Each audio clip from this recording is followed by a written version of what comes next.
Xbox On.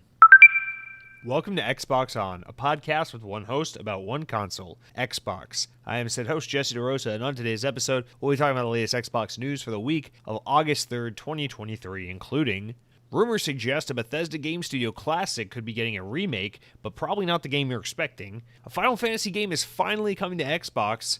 Hasbro speaks to Activision's backwards compatibility obligations for Xbox, and more.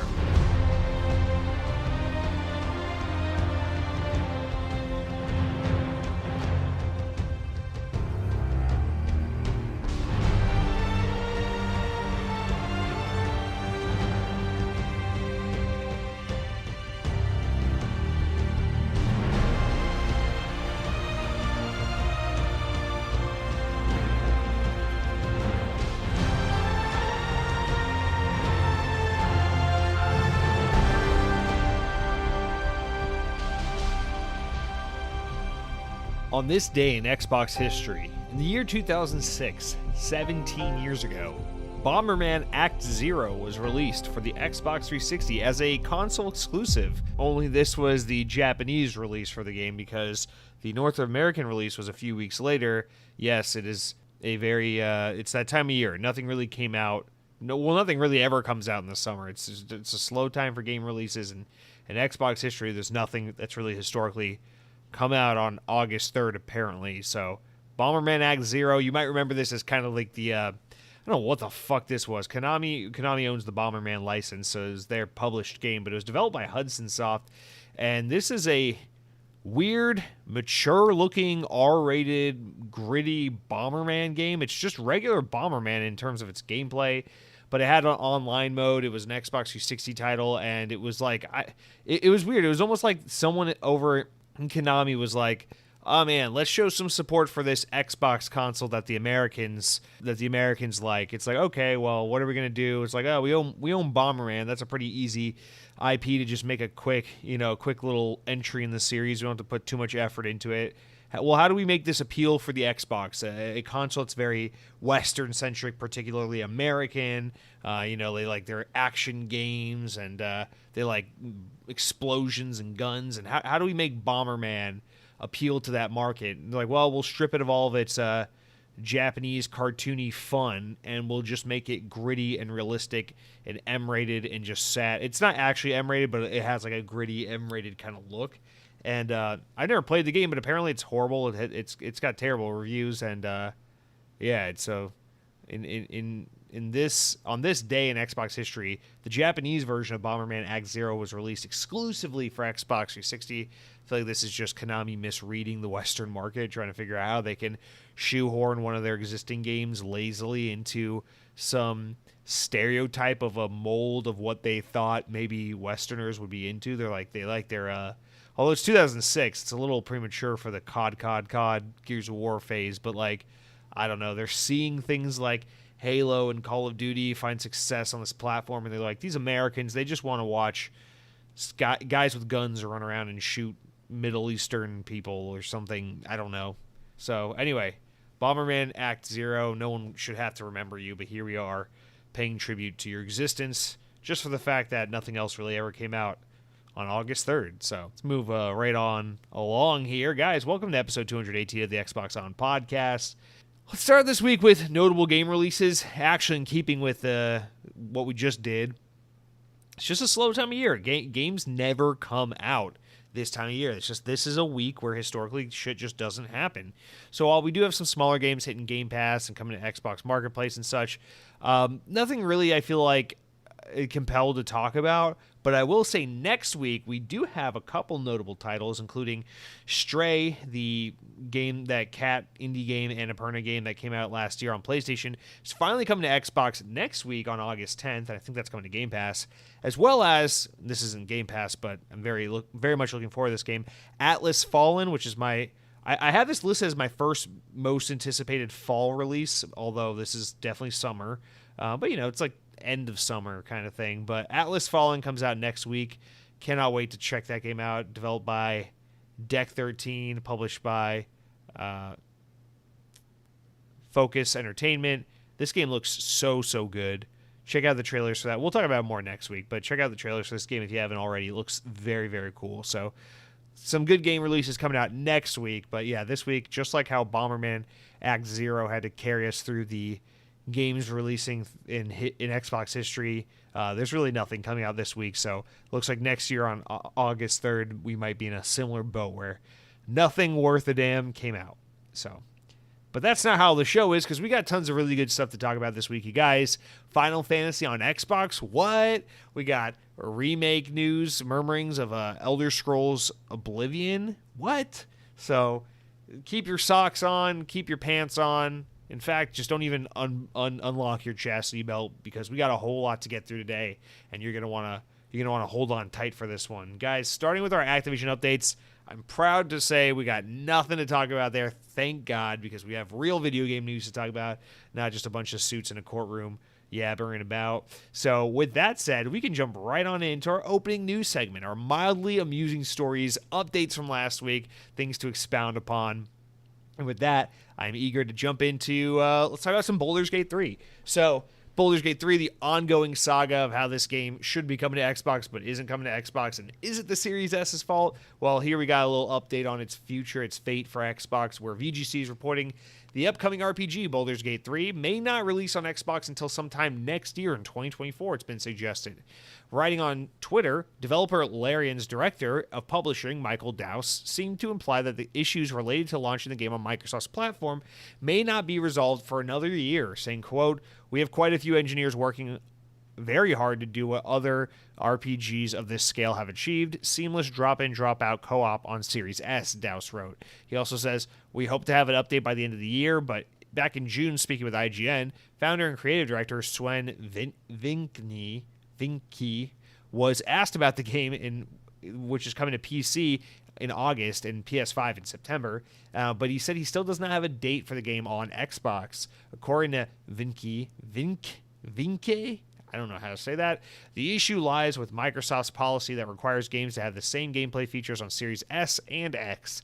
While the S games often have lower resolutions, frame rates, or lower level of detail, this is considered acceptable by Microsoft, given that it's less powerful than the Series X. However, what isn't considered acceptable is when a game is missing features or modes straight up that make the game not have content parity. So that's, of course, what we're still up against here. So they don't think they're going to have this game resolved running on Series S until next year, which is not a good look. I've seen the rumors that Baldur's Gate will be coming to Game Pass, although it actually looks like, I'm looking that up now because I just realized, yeah, it's a lot of mixed reporting on this. Nothing's been confirmed yet, but it looks like rumors suggest Baldur's Gate 1 and 2 might be actually coming to Game Pass pretty soon, although it's not confirmed yet. But yeah, I mean, I wouldn't be surprised if that's the case.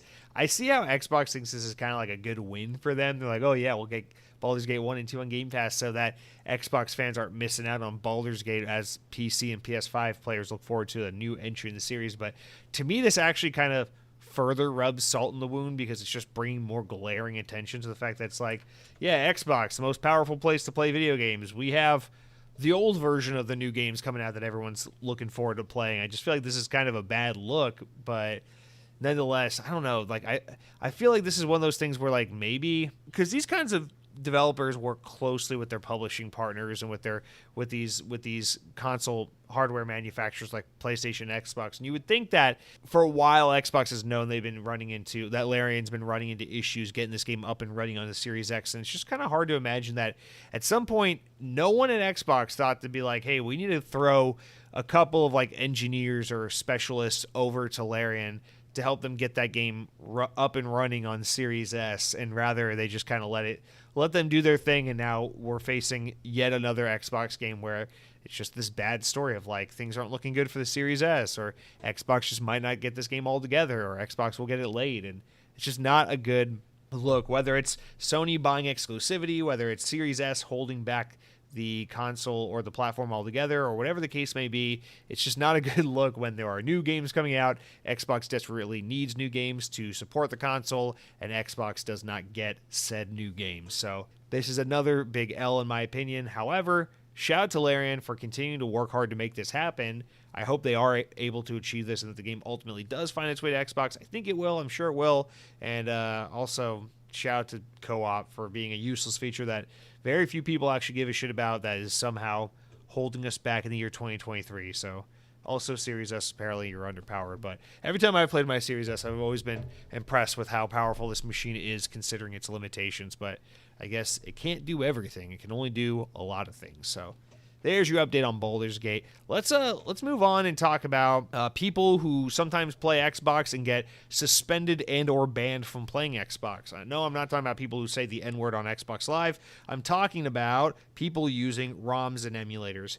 So from VGC, Xbox has reportedly started issuing temporary suspensions to players who use emulators in retail mode on their consoles. Previously, users were able to download emulator applications directly from Microsoft Store, which will allow them to play retro game ROMs on any retail Xbox Series console that they buy. However, Microsoft then later disabled the loophole that would allow these applications to run in retail mode of the system, though users could still run the applications in developer mode.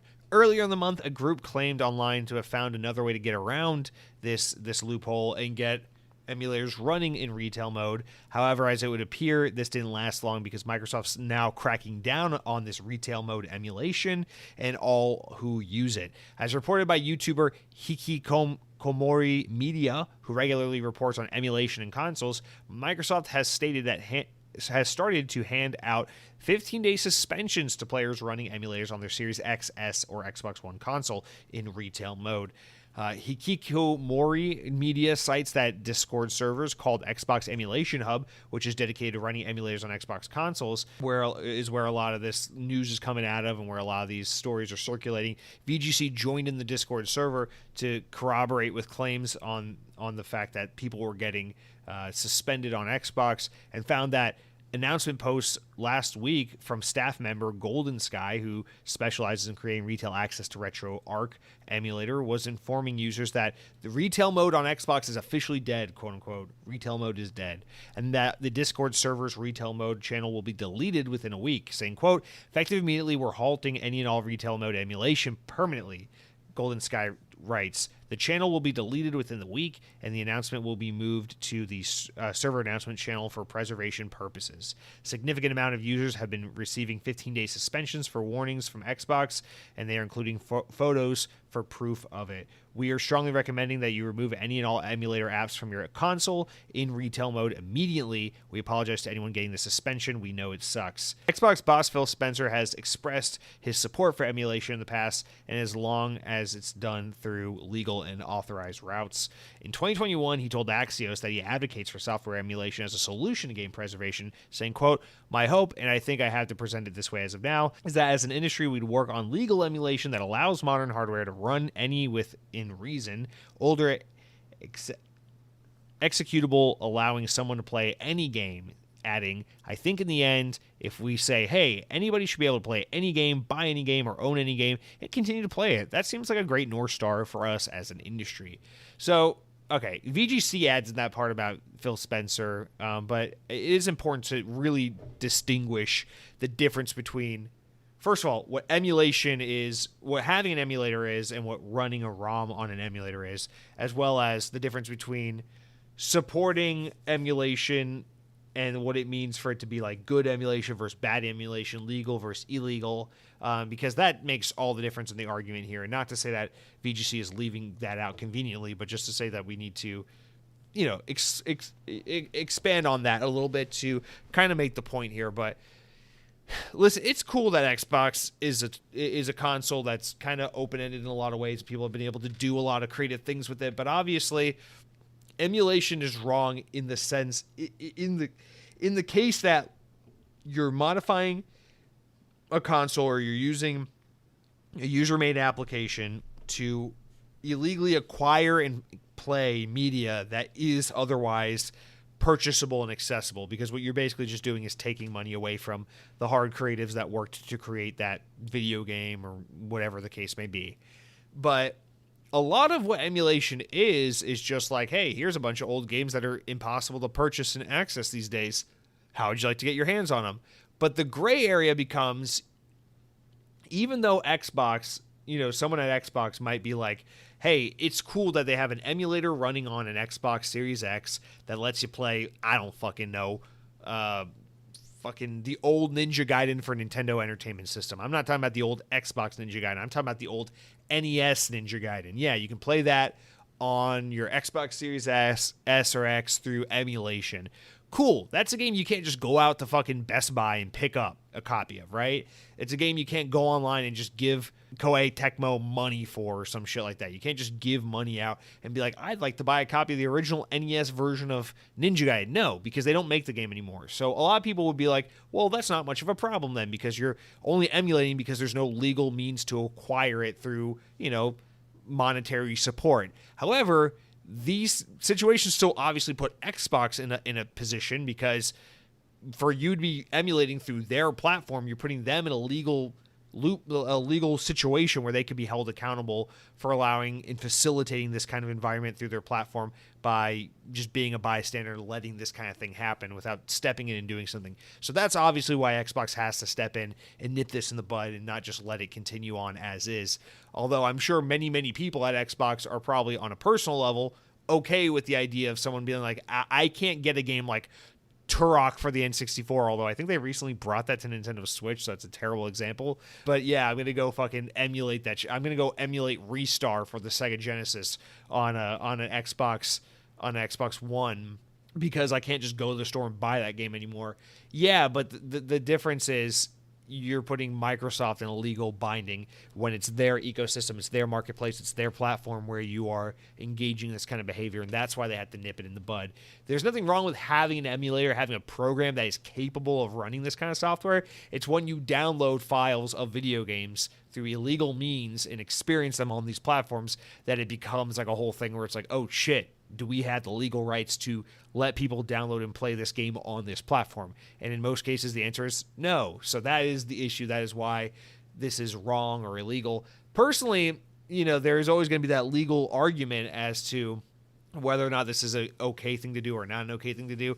I personally always err on the side of it really depends on the game, because if we're talking about I don't know, if we're talking about a game that it's just you just can't get your hands on it, like sticking with the N64, I'm thinking about back in the day. Speaking of also Koei Tecmo, I remember Winback for the N64 way back in the 90s, or no, that was I think 2001 actually. That's a game I used to play a shit ton of back on the N64. It was like a cover-based arcade shooter. And that game is impossible to access now. I cannot go download that on my Switch or download that on my Xbox or download it on Steam and just give it a go. The game is no longer available. You have to go get an N64 cartridge, buy an N64, plug it up, make sure it can connect to your TV, set the whole thing up, and play the old way. It's not realistic. It's not attainable. That game is no longer in circulation. There's no legal means to buy it. So people might go through means of emulation to experience it. On a moralistic level, I'm kind of in support of people doing that, because it's better that the product or the art or the creation gets to live on and be experienced and be accessed throughout time in memoriam than for it to just be lost to time because some asshole who has the publishing rights doesn't see the value in republishing the product and making it available to consumers of the modern era. I get that, and I'm a supporter of that. But the other problem is, aside from it just being like Xbox can't facilitate this kind of environment on their platform for legal purposes, the other problem is once you open the floodgates to give gamers the ability to access games that aren't in circulation, that aren't possible to buy anymore, like Winback for N64, you also open the floodgates for people to illegally emulate games that are in circulation, that are accessible, like people who go and illegally download all the old Mega Man and Pokemon games and shit like that. It's like, wait a minute. You can go on any Xbox, PlayStation, Nintendo, and buy some kind of Mega Man collection that has all the old games. You can go on any recent Nintendo platform and go to an eShop and download any old Pokemon game you want, for the most part. And the point being that people will then abuse the system and just buy any game or use emulators and use ROMs to access any game, whether they should or shouldn't, or whether they can or can't buy the game through legal means and legal channels and reasonable channels on modern hardware. And that's where you get into this extra super gray area of people just abusing the hell out of the system. And I get it. it can be difficult. You don't have this platform, but you do have this platform, but you want to experience this game. But at the end of the day, I think it's a little slimy if you're trying to emulate a game, or if you're trying to download a game that's relatively new and available on modern platforms, or is an older game that has been re-released a billion times, like Mario Bros. Like if you're illegally downloading Super Mario Bros, that's kind of like a fuck you, because it's like you can buy Super Mario Bros on everything Nintendo's ever released. I'm pretty sure Nintendo has released rolls of toilet paper that can run Super Mario Brothers at this point, the original Super Mario Bros. So it's just one of those things where it's like it depends on a game by game basis, but also you understand why Xbox cannot allow any of it to happen in their ecosystem. So while obviously Phil Spencer's talking about how he supports emulation, what he's talking about is, I support emulation in the sense of, like, I think publishers and rights holders who have access to these IP and these old games should look for ways to create emulations of these old games and re-release them on digital storefronts or through remaster collections or whatever the case may be, so that modern gamers and modern platforms have access to these old games for preservation purposes. So it's more like saying, I support the idea of a Capcom releasing a Mega Man collection so that modern Xbox players can still play old Capcom games, old Capcom Mega Man games on their current hardware. He's not necessarily saying, I think users should take it upon themselves to find ROMs of the old Capcom Mega Man games and download them illegally on their Xbox and make them run on hardware they're not certified for, and illegally download these games without, the consent of the publisher and the rights holder. So obviously they're different things. Phil Spencer isn't saying illegally download this video game, but he is saying that, hey, we should work to preserve and bring forward these old games. And emulation is a great way for rights holders and publishers to bring that old content forward into the future. Listen, at the end of the day, I don't give a shit about the publishers. I don't give a shit about the rights holders. The reason I care is because I think if someone owns something, they should be the ones to control whether or not, how it's accessed or whether or not it's accessible. It's kind of wrong if you own something for someone to just defecate all over your owned property, whether it's an IP, a license, storefront, whatever the case is. Like, you should be able to have the rights and the legal means to protect and preserve the thing you own. So I respect that inherently, because it's it applies to one and all, but also because a lot of times artists as well, especially if it's a game where financially supporting it could somehow support the developer. For example, you think about like more modern remakes, right? Like Master Chief Collection. If you buy Master Chief Collection, you're supporting 343. These are old Halo games, and yeah, when you buy Halo 1, you're not necessarily supporting like fucking the old Bungie crew that made the game, but you are supporting, by buying Master Chief Collection 343, the guys doing the port, the guys who are shepherding the IP, the guys who are making modern Halo games. And so it's important to put your money where your mouth is and to support these games in their re-release form, so that you're showing support, you're voting with your dollar to the rights holders and the publishing holders that, like, hey, I love this franchise, I love this game, I want to support it, I want to see more of it, I want to bring this forward. We need more games like this to come back and be accessible for modern players. What else is Master Chief Collection? Now, while that's not emulation, those are ports of older Xbox games. The concept is still the same, where it's, you want to support a game like Halo 2 and buy the Master Chief Collection in order to relive and re-experience Halo 2. You don't want to illegally download it, because that doesn't send a message to Xbox that, like, hey, we want more Halo. That sends the message that, like, hey, you're a piece of shit and you're gonna illegally download something you don't have the right to download and access. So I don't know. I've always been a little bit of a goody two shoes, even back in like the LimeWire, Pirate Bay days and such. I was never the kind of guy to like even illegally download music or anything. I was always like, that's wrong. Better to not listen to the music at all than to access it through illegal means. It's just not fair. It's not right. It's like stealing bubble gum from the grocery store, and you should be slapped on the hand for doing so. So I guess I'm a little bit of a goody two shoes, but I want to talk about that a little bit, just because I didn't even really know there was much of an emulation rampancy going on in the Xbox community.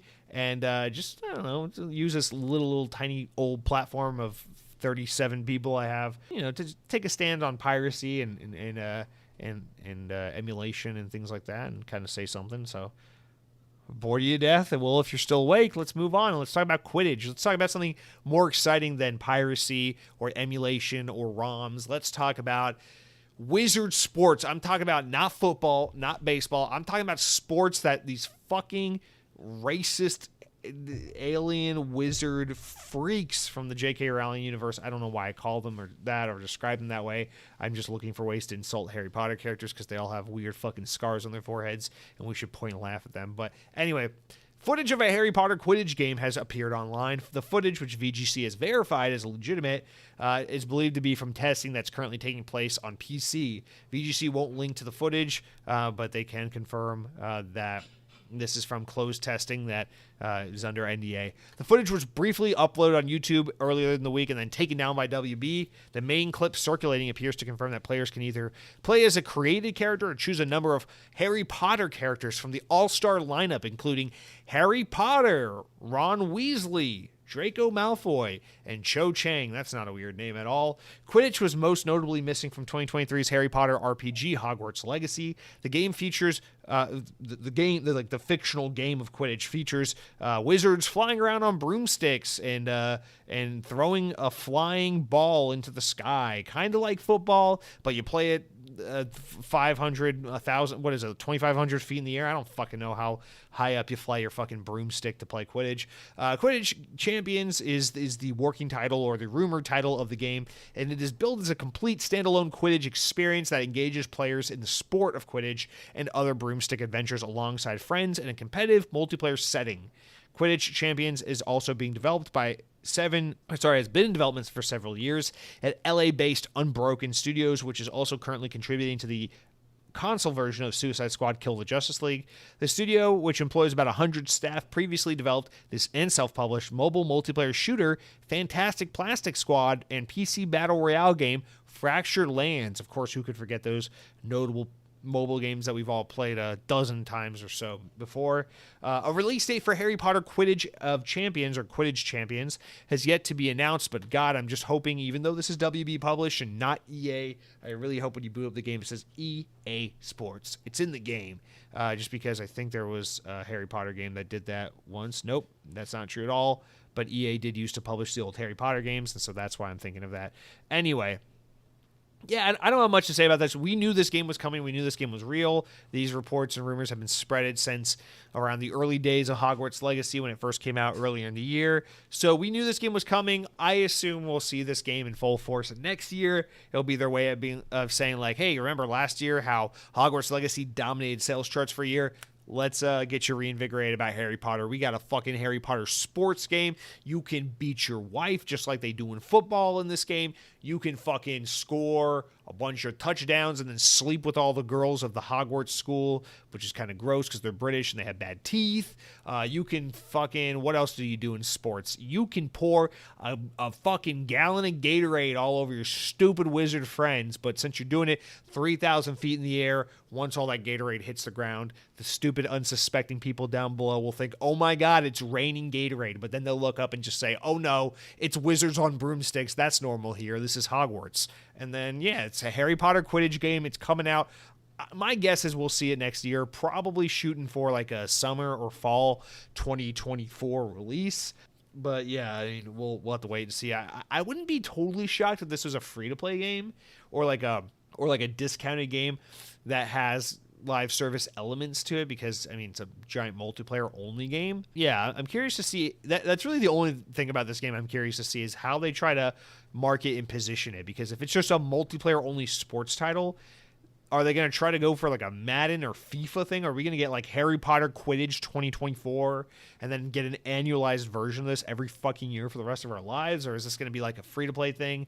Or are they going to somehow try to tie it in some kind of expansion format where you can launch it separately from the Hogwarts Legacy menu, even though it's technically a separate game? Like, I'm very curious to see how they end up rolling this game out. But other than that, I don't have any excitement or interest in a Harry Potter sports game. That's just two things I dislike vehemently. But speaking of things that are still stupid, but I actually do like because I too am stupid, let's talk about Call of Duty Modern Warfare 3. No, not the 2011 game, but rather the 2023 game, because Call of Duty has run out of names and is just reusing names at this point. We all knew that.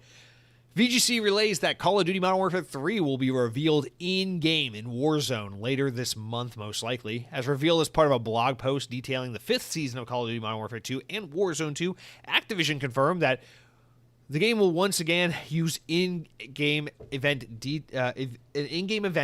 to detail upcoming content for the series. They say, quote, drop into Call of Duty Warzone to experience a worldwide reveal for Call of Duty 2023 in a limited time event. Join the ranks of Shadow Company to take on Coney forces and secure the chemical weapons threat there before it's too late. Stay tuned to Call of Duty channels for more details on the upcoming reveal. I played all these campaigns and I have no idea what that means. The game's logo protagonist, Captain Price, who some fans are suggesting looks like villain Vladimir Makarov, appeared on the promotional cans from Monster Energy over the weekend. A leak was later acknowledged by Activision, so they are basically saying, yeah, there's going to be a Monster Energy promotional tie-in. So the big takeaway, the big news here being that, unfortunately, it doesn't look like we're going to have a Mountain Dew Call of Duty tie-in this year. It's going to be a Monster Energy Call of Duty tie-in, which is just such a devastating blow because Call of Duty and Mountain Dew go together like peanut butter and jelly. Call of Duty and Monster Energy, no thanks. I don't need Guarana. I live above the influence. Thank you very much. But I think it's cool that they've been doing Call of Duty reveals this way for a while. Although it does seem a little curious because the first time they did a game reveal was for Black Ops Cold War. So Warzone comes out in 2020, a few months after Modern Warfare 2019 came out. And then later around August, they reveal Black Ops Cold War in Warzone for the fall of 2020. And then in 2021, they do the same thing with Vanguard, where a Warzone in-game event during Black Ops Cold War season reveals Call of Duty Vanguard for the 2021 holiday season. But then for 2022, they got Modern Warfare 2 to announce. And I guess Activision, it was the combination of Modern Warfare 2 being such a high-profile hype game and Call of Duty Vanguard being such an underperformer for Call of Duty that they revealed Modern Warfare 2 way earlier in like May or June of last year. Didn't do a Warzone in-game event, and they were just like, forget about Vanguard, let's talk about Modern Warfare 2 for the next 5 months. And that's how they did that game. But now, Modern Warfare 2's season is coming to an end, and this August, we're going right back to the in-game Warzone event, where Modern Warfare 3, this year's Call of Duty, is going to be revealed in Warzone. So I think that's kind of odd. I guess that's more of a commentary on the failure, the perceived quote-unquote failure of Call of Duty Vanguard in 2021. But interesting that they keep using this model every year except for last year. I actually think this is cool. I think, Call of Duty is such a game that sells specifically to its dedicated market, its dedicated user base, that you might as well just announce your next game to your most core audience in-game because it's such fan service. It's such a cool way to get your base hyped about your next entry. Whereas it's like, yeah, sure, you could announce Modern Warfare 3 or the next Call of Duty with by just dropping a YouTube trailer and be like, boom, here's a press release, here's all the websites are covering it. It's like, and that would be fine for most games, but I don't know, you might as well just hype up Call of Duty players because at the end of the day anyway, it's going to be like 30 million Call of Duty hype fans are going to jump on this shit, and then the rest of the world is going to laugh at it because we're all going to pretend we're tired of Call of Duty, and that sucks, even though it's still kind of good. So I don't know, I actually like this way of announcing games. I actually kind of wish more of this stuff would happen. I think it'd be cool if Halo had in-game events like this. I know, Activision probably got this from Bungie from back when they still do this sometimes in Destiny, and that's probably where they got it from. But I actually love this kind of stuff. It's like, who better to directly market your next Call of Duty game to than the most hardcore Call of Duty games fans who are too busy playing Call of Duty to be scrolling around on Twitter looking for the next game trailer, So I don't know. I think this is cool stuff. I think it's a way to keep the hype level high, and I'm looking forward to Modern Warfare 3. I don't think it will be as good as Modern Warfare 2 because Sledgehammer is just not as good as Infinity Ward or Treyarch, but I do think it has potential to be pretty good, and I am looking forward to seeing at least how they're going to pull this off, because even though many of you might be going, Call of Duty, it's the same shit every year, what could be different? This is a little bit different this year because they have a developer making this game on their off year, because normally Sledgehammer would go next year, not this year, and they're making a direct sequel to the most recent Call of Duty game rather than doing that 2 to 3 year off cycle and they're making it in close collaboration with Infinity Ward. So it's almost in a way like Infinity Ward putting 2 games out back to back, but they're not. It's like they put out 1.5 games, and the other half of this game is being developed by a different Call of Duty studio. So I find it very curious the way they're doing it this year, and I'm very interested to see how this turns out. So there's Call of Duty. And let's wrap up with one more mildly amusing story. We'll get into EA's financial reporting later in the news, but we do need to touch on a little bit here because there's some news that came out of it that it pertains to Star Wars Jedi Survivor coming out again. That's right. The game that came out earlier this year, I believe back in April, will be coming out again next year, but for older consoles, Xbox One and PlayStation 4. Although no release date has been suggested, the company revealed during their Q1 2024 earnings call, quote, Star Wars Jedi Survivor is a pure blockbuster entertainment rooted in the timeless cultural defining IP, CEO Andrew Wilson said during the call. Our team at Respawn proudly launched the game to critical acclaim and commercial success, despite the fact that it was fucking broken on most platforms. But sweeping that aside, millions of players have already engaged with the game, making this one of the biggest events in Star Wars galaxy this year, in the Star Wars galaxy this year. He says, thanks to the strength of this legendary franchise and community demand, our development team has committed to bringing Star Wars Jedi Survivor to Xbox One and PlayStation 4. Over the year, we will harness the community's passion and capitalize on key Star Wars franchise moments to drive continued engagement for this incredible game.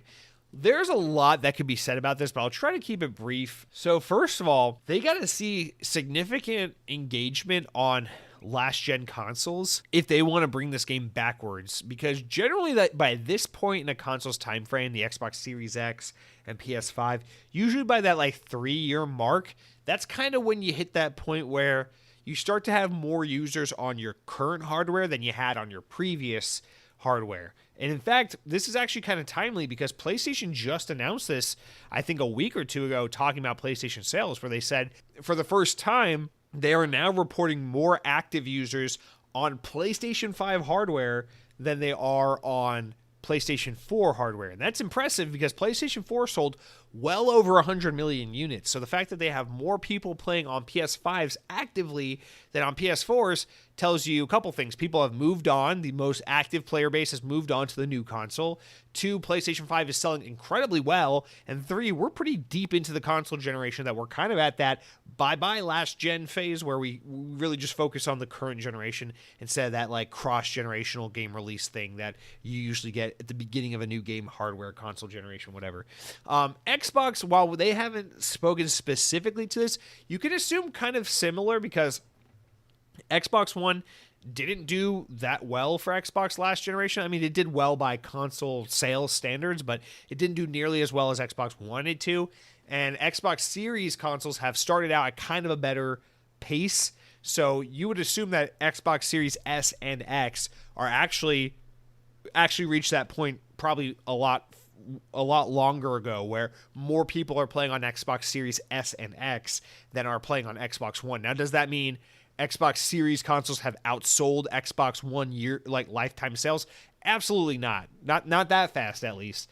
But does it mean that more people are currently playing on your new hardware than your old hardware? Yes, because the only people still using an Xbox One are people who don't give a shit about the latest hardware, or are little children who can't afford the new console, or something like that. I mean, the active player base moves on relatively quickly in a couple of years. So the fact that this game, Star Wars Jedi Survivor, I can't want to say Fallen Order, the fact that EA determined that this game should only be made for current hardware because that's where the money is, and then is now retroactively saying, you know what, let's do it again on the old hardware too, is kind of, I don't know, it's kind of indicative of something. Even though this game sold really well and we know that, are they saying, but it could sell better, or but we're seeing demand? Like, are they really seeing that kind of demand from people who like really want to play this game but don't have a PS5 or Xbox Series console and don't plan on upgrading, but if they could get this game on old hardware, they would then jump on it and buy it?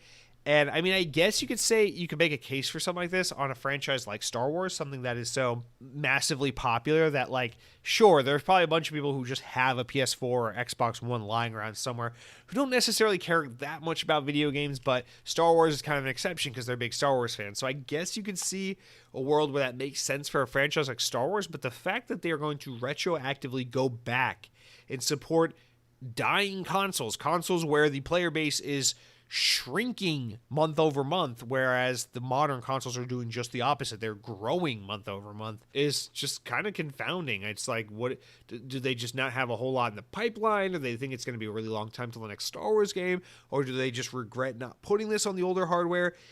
And also, these are the kinds of moves that kind of undermine next gen in a way. It's like, I think we're all used to, especially if you're like my age or older, are really used to like the old Xbox era, or even before that, where it's like, if you get a game on like Xbox OG and Xbox 360, there's like a 9-day difference between it. If you get a game that's on, Xbox 360 and Nintendo Wii, generally these are different games. It's like, because the gap, the tech gap between these consoles is so night and day. It's so stark. But it seems like that's not the case anymore, where you could just like dumb down the resolution, the frame rate a little bit, and get a modern next gen game easily running on old hardware. It's just different. It shows how far we've come with console fidelity and with game fidelity and with tech and with what the requirements are for something to be next gen and boundary pushing, and that we're kind of at that point where it's like games have matured. It's like the ecosystem has kind of matured in terms of what a piece of hardware needs to offer in order to run a modern game, where it's like a lot of the difference these days is just loading speeds and textures and resolutions, and a lot less what it was back in the day, where it's like this processor just straight up doesn't have the power. This graphics card straight up doesn't have the power to run this game in any shape or form, any version. You couldn't just run Nintendo GameCube games on an N64 back in the day. It just wasn't going to happen. You can't just run an Xbox 360 game on an OG Xbox for the most part. It wasn't going to happen, with very rare examples. So I don't know, by doing this, especially after the fact, it just like extra highlights and underlines this quiet part out loud of saying like, yeah, Star Wars Jedi Survivor, this awesome next gen Star Wars game, is very safe in last gen in terms of its tech and performance, because we can just easily at any point in time throw this game on old hardware, and why not? So I think it's kind of a way to devalue and water down your brand and your game a little bit, but they must have the data to show that the demand is there, that the player base is there, and that there's money to be made in doing this. So this is a really I don't know. This is just a really like kind of out of left field move. We've never really seen anything like this. And so I'm curious to see if we see more stuff like this happen. And if so, can the next thing be Sony puts, or has Insomniac put Spider-Man 2 on PS4? Because I don't want to buy a PS5 and I really want to play Spider-Man 2. So that would be nice. But all right, guys, that's going to do it for all of our opening segments. Let's real quick go into the games I've been playing this week, and then we can talk about the main news. But before I tell you about what I've been playing, I got to tell you real quick about what I've been eating. Guys, let's talk about the Trader Joe's Frozen Winter Wonderland.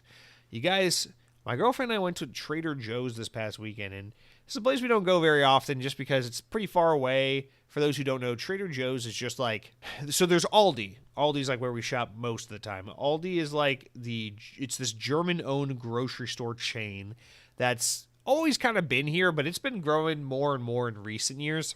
And their whole shtick is it's like kind of a small grocery store. Like 99% of what they sell is like their own in-house brand. They don't really carry name brands, mostly their brand. And all the groceries are significantly cheaper than they are if you go shop at like a Walmart or a Target or a Kroger or a Publix or a Ralph's or whatever the fuck grocery store you have near you. And what is it, Food Lion or Ingles, or I'm trying to name all the ones so I don't leave anything out. Winn-Dixie, I don't fucking know. But the idea is that Aldi is so much cheaper than all the other brands. And so we live like right down the road from an Aldi. So we shop at Aldi as much as possible. We try to avoid Publix and Walmart for the most part and get like at least 90% or so of our groceries at Aldi. Well, Aldi also owns a second brand of grocery stores, similar size, similar idea, where it's just like all in like their brand. You can't buy like really name brand products at the store. It's all like in-house brand. But this store called Trader Joe's is the exact opposite of Aldi in terms of like what its target is, where Aldi shoots for being like, oh yeah, we're like the budget, poor people grocery store. Trader Joe's tries to be like, we're like the hip, like wealthy, liberal, like kind of yuppie grocery store where it's like we're a little health conscious, even though we're not necessarily. We just kind of had that image. You know, if you shop here, you probably listen to the Beatles and kind of supported ending the Vietnam War and went to Woodstock in the 60s, but then you got a really cushy job and now you're kind of a corporate capitalist, whatever. But you shop at Trader Joe's because why not? They got fucking chalk on the walls and it looks kind of hippie, and it's really just a fucking store for yuppies and wealthy people. And Trader Joe's are few and far between. They're generally located only in like affluent areas. And so we are not affluent. We do not live in the affluent part of town. So we have to drive a good I don't know, 30, 40 minutes, depending on traffic, out of our way to get to Trader Joe's. So it's always a little bit of a special occasion when we get to Trader Joe's. And so this past weekend, we actually had the opportunity to do that. And so it was kind of a nice day. It was like pretending to be someone we're not that day. We went to, don't even fucking ask me why we did this. We went to a Lexus dealership and test drove a Lexus, even though we are used Honda people who could never afford a Lexus. And then we went to Trader Joe's and shopped there. It was like for a little minute, for a hot minute there, I was just like, yeah, I probably have a Platinum Amex card in my wallet, and I don't know, I started some kind of tech app thing that does some bullshit in San Francisco, and I make a lot of money, and like I felt like one of those people for like a brief second. I'm at the Lexus dealership for some goddamn reason. I'm at the Trader Joe's. In actuality, I drive a $9,000 Honda with 150,000 miles on it, and I shop at Aldi. But anyway, for the moment, okay, I'm a rich person for like the 2 hours of this day, okay? So I'm at the Trader Joe's, and the reason I brought all this up in the first place is because Trader Joe's, among it being known as kind of like a rich people grocery store and also a more like health-conscious grocery store, the thing like I think they're most famous for is like their really excellent selection of frozen food that's just like weirdly good considering it's frozen food. Like, I am personally not a fan of frozen food. I grew up eating a lot more frozen food than I care to admit, and I think it's disgusting. Like, you show me like Stouffer's or any of these kinds of brands, I think that stuff is like grade A garbage. And you guys know I love shitty food. Like, I'll sit here all day long and I'll talk about the wonders of shitty theme park pizza or like why I love Taco Bell gladly, proudly. But I do not like frozen food. In my older age, as an adult who is in charge of my own diet and what I put in my refrigerator and in my pantry, I go out of my way to not purchase frozen food because I do not enjoy it. That being said, Trader Joe's frozen food is not frozen food. It is just good food that happens to be very cold and in a plastic bag. And so I went a little nuts because when, you know, like they say, when in Joe's, do as the Joes do. Get some fucking frozen dinners. So I went really hard on a lot of these pastas. We got like this mushroom ravioli with a truffle sauce. We got like a fucking pink sauce Percet pasta with basil and all this like random ass shit. Bunch of pork dumplings because they strangely have really good Asian food, which is unheard of. You got like all this random ass shit. We even got some like chicken fried rice and all this. And so this week, it's my week to cook the meals and do the groceries, but I lazied out a bit, and I'm glad I did because I got a lot of other shit happening this week distracting me, but I kind of lazied out this week a little bit, and because we went to Trader Joe's, I'm leaning on their frozen food a little bit this week. I'm just like, yeah, dinner tonight is like a frozen mushroom ravioli with truffle sauce that all I gotta do is throw in the skillet for 5 minutes and bada bing, it's done. So normally that's not me. Normally I like to make full proper dinners from scratch if I can, try to be a little more healthy, try to use real ingredients, but like I said, you don't get to go to Trader Joe's all the time. Making the most out of it this week, and I just gotta say, shout out to the Trader Joe's. So far we've gone through some of the dumplings, the fried rice, the pink sauce pasta with the basil and everything, and everything's been really good. We got arugula citrus salad, which sounded kind of boring, but was actually insanely good. And so I just gotta say, Trader Joe's, if you want to stoop down to my level, feel free to build a Trader Joe's location out here in the middle of nowhere where I live, out here by the attractions and the theme parks in the middle of nowhere where I live, where everyone out here is just fighting on overcrowded roads and trying to get to their day job because I'm sorry, we don't own Lexuses, Lexi. We don't get to shop at the Trader Joe's regularly. So humor us. Stoop down to our level. Build a location over on my side of town. I love your frozen foods. Good shit. Shout out to Trader Joe's. They rock. That's what I've been eating, I think. And let's talk about the games we've been playing. So another weird one here. I finally put down Persona 5. So I'm about 5 hours plus into Persona 5. And I had to put the game down because I can't get over the hump. I can't get over the fact that even though I like this game and it opens very strong and it grabbed me from the beginning, I can't get over the fact that this game takes over 100 hours to beat, and I refuse to do that. So I'm like, you know what I'm going to do is I'm going to try to like find a good stopping point. I'm going to like play enough of the story to where I feel like I have a good feel of what this game can be and who these characters are and where the story's headed. And then I'm just going to pull the plug on it. So we're getting to the bottom of what's going on with this pervy PE coach. He's a fucking freak. He wears a fur coat, and you go into this fantasy dream world to fight him, and it's a whole thing, and we did that. And now I put the game on ice. I deleted it from my Xbox intentionally so I'd stop thinking about it. And I said, Persona, I'm glad I have some experience with you. You're a good video game series. I'm not fucking buying this $100 bullshit or 100-hour bullshit. So I put that away and I said, let's play something that's less overwhelming while we wait for Starfield. And so I booted up a game I've had downloaded for over a year that I've been trying to play. God, I've been trying to get to this game since it came out in 2016. It's been a long time. It's been, what is that, like 7 years or some shit this game's been out? But I booted up Homefront: The Revolution. Now, Homefront is a game that was, well, it's a series that was originally created by Chaos Studios, who are now defunct.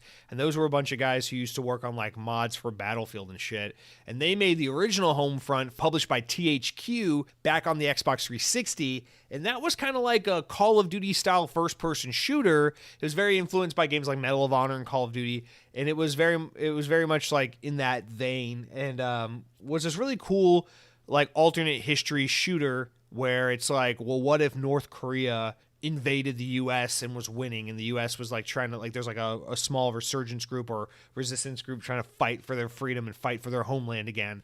And that's kind of the crux of Homefront. It's a really cool game with a really cool concept. The first game was really good. I played it last year for the first time, really enjoyed it. I had to play it on PC because it's not backwards compatible on Xbox. And in 2016, we got a sequel to that game, Homefront: The Revolution. Now, Homefront: The Revolution is entirely different in every way possible. By the time the game was made, Chaos Studios, the original creator of the game, went under. They were defunct, and THQ had also gone under and were defunct, the publisher. So the publisher and the developer didn't exist anymore. And so this was one of those games, one of those IP that got grabbed by Deep Silver, and then, you know, eventually Embracer Group and all that shit, when all the THQ IP and brands were gobbled up around, I don't know, when was that, like 7 or 8 years ago when that started happening. And so they gobbled up the Homefront IP and gave the game to Dambuster Studios, who then developed it in Deep Silver. So Deep Silver, I guess it was published by Deep Silver, which then is now an Embracer-owned team. And it was developed by Dambuster using the Crytek engine. So it went from being a very US game to being a very European game. But Dambuster, these are the guys that make that Chorus game, and they were working on Dead Island 2 and then got pulled off the project. This is a team that doesn't have a whole lot of a history. This is actually their first game they ever made. They're not a very well-known team based out of the UK, I believe. And yeah, they were kind of thrown on this project, and they're like, make a sequel to Homefront. You know, this game that you didn't create under this new publisher and the new owner of the IP. And what they ended up making was actually much less of like a Medal of Honor / Call of Duty first-person shooter, and much more of like a Far Cry 3 type shooter. And so that's what Homefront: The Revolution is. It's like it's a sequel to Homefront, but it's suddenly like, let's not be Call of Duty and let's be like Far Cry. So it's a much smaller open world, but it is an open world where you take over territories and outposts, and you do missions, and you run around an open world, and you can hop on a motorcycle and ride around, and you can like heal yourself and buy weapons and upgrade and modify your shit. And it's very, very, very reminiscent of Far Cry, but it's a sequel to Homefront. And this game was lambasted when it came out because it was completely fucking broken. It was janky. I remember this game was getting 3 and 4 out of 10s left and right. It was doing terrible. It sold poorly. It reviewed horribly. Everyone was like, do not play Homefront: The Revolution, which was a huge disappointment because the first Homefront, despite not being a massive, huge gangbuster success, was actually kind of successful, and it was really well received critically. So Homefront: The Revolution, being the disappointment it was quite a letdown to people. However, you know, people move on. Obviously, the game's a dud. Who cares? But a lot of people stuck with it over time. They released a lot of DLC. They kept patching and updating the game. And people swear, the few people that stuck around with the game swear that the game actually got good after a couple of years of updates and things like that. And I would never say, forgive them for their sins and move on because they fixed the game. Of course, that's what you should do. But, for someone like me who didn't play the game when it came out, wasn't going to play the game back when it came out, and is now coming to it all these years later, to me, it's not a problem because I'm just going to get to play the fixed version of the game that's like the final product, whatever. So going back and playing this game, it's very much a mid-generation Xbox One style Far Cry 3, Far Cry 4 knockoff type game.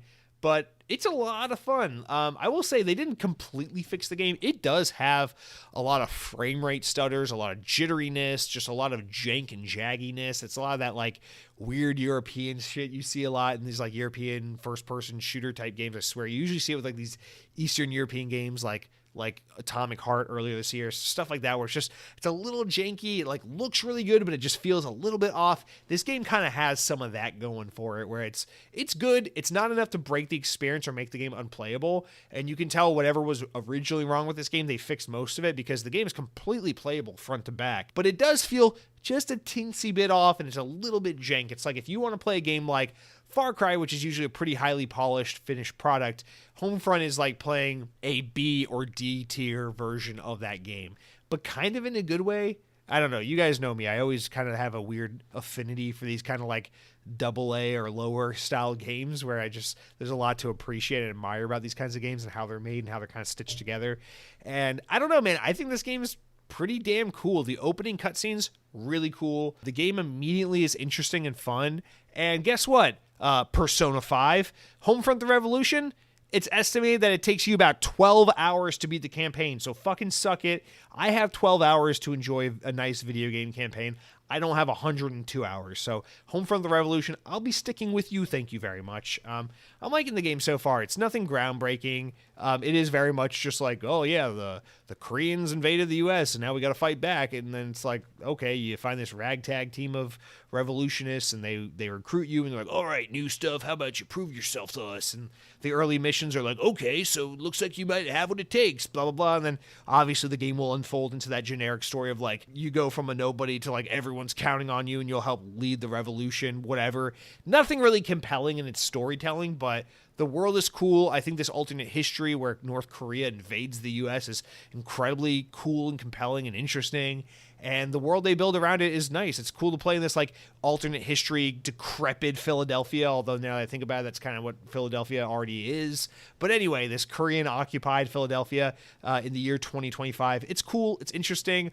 The gameplay is fun, and I really love this kind of Far Cry loop of taking out these outposts. The gunplay is fun, doing these missions, big explosions, getting these different guns. You can customize and modify your guns so you can get like an AR-15 and then like just take off the top and add a rocket launcher onto it. Now it's a rocket launcher.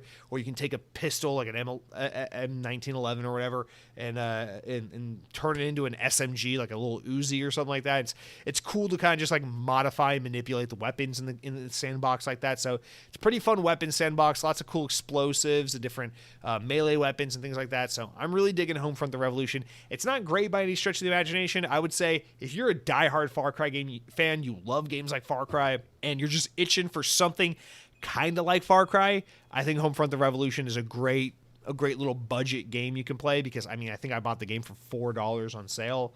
You can get the game for dirt cheap and give yourself a little weekend taste of Far Cry, but I wouldn't say, like, if you've never played this game, stop everything you're doing. This game is revolutionary. It's not, despite the name, it's not a revolution. It's just a middle-of-the-road kind of AA Far Cry clone, and I don't think it needs to be anything more than that. I think it's really, really good at what it's trying to be, and it's a lot of fun. So my plan is to just sit with this all weekend. I don't have to work this weekend. I don't have to do anything this weekend. Hopefully I can just sit at home. I don't have to watch any Barbie or Oppenheimer movies. I don't got to do anything. I just want to sit at home and play Homefront the Revolution and finish the whole thing. Hopefully that's how this weekend will go. But yeah, that's it for what I've been playing, guys. So with that said, let's take a quick breather and move on to the main news, and I'll see you in just a second. All right, let's get into the news. You guys started out with Oblivion Elder Scrolls 4 remake rumors. Let's get into it. VGC says, it's been claimed that the studio co-developing the upcoming Metal Gear Solid 3 remake is also working on a remake of the Elder Scrolls 4 Oblivion. A Reddit user said to be a former employer of Virtuous, made the claim in a now deleted post on the Gaming Leaking Rumors subreddit, as reported by Xfire. The user was reportedly verified by the subreddit's mods as being a legitimate former Virtuous employee. If the verification process was accurate, it could lend more credibility to their claim. According to the user, Virtuous is working on 5 separate projects, of which a remake of Metal Gear Solid 3 is only one of them. The user claims that the studio is working on a project Alter, which they say is either a remake or remaster of Oblivion, which will use the pairing system that will run the game in both Unreal Engine 5 and the Oblivion engine made by Bethesda. Quote, for instance, new graphics are rendered using Unreal Engine 5 project, but most of the gameplay, physics, etc. are still done in the Oblivion engine, the source claims. They also say that the project will be released at the end of 2024 or even early 2025, depending mostly on if it's a remake or a remaster, and that the game is mostly being made in Virtuous's Paris studio. Other projects Virtuous is working on, according to the user, are Project Massive, which is described as a Monster Hunter cross Shadow of the Colossus type game, an expansion for an Amazon MMO game New World, and a narrative climbing game codenamed Ominous. VGC reported back in October of 2021 that Virtuous was working on a remake of Metal Gear Solid 3, which was revealed later in May of this year to be completely true when Konami officially announced Metal Gear Solid 3 Delta Snake Eater, and confirmed later that Virtuous was co-developing the game. So, this is kind of a big one. First of all, I mean, there's a lot of angles we can attack this from. Let's talk about, I guess, Virtuous first, since that's how the story is mostly angled. Where Virtuous is, there's not a whole lot of faith in this developer when conversation of Metal Gear Solid 3 Remake or Delta comes up. And so this is one of those things where I think a lot of people immediately get a little weary when they see this name.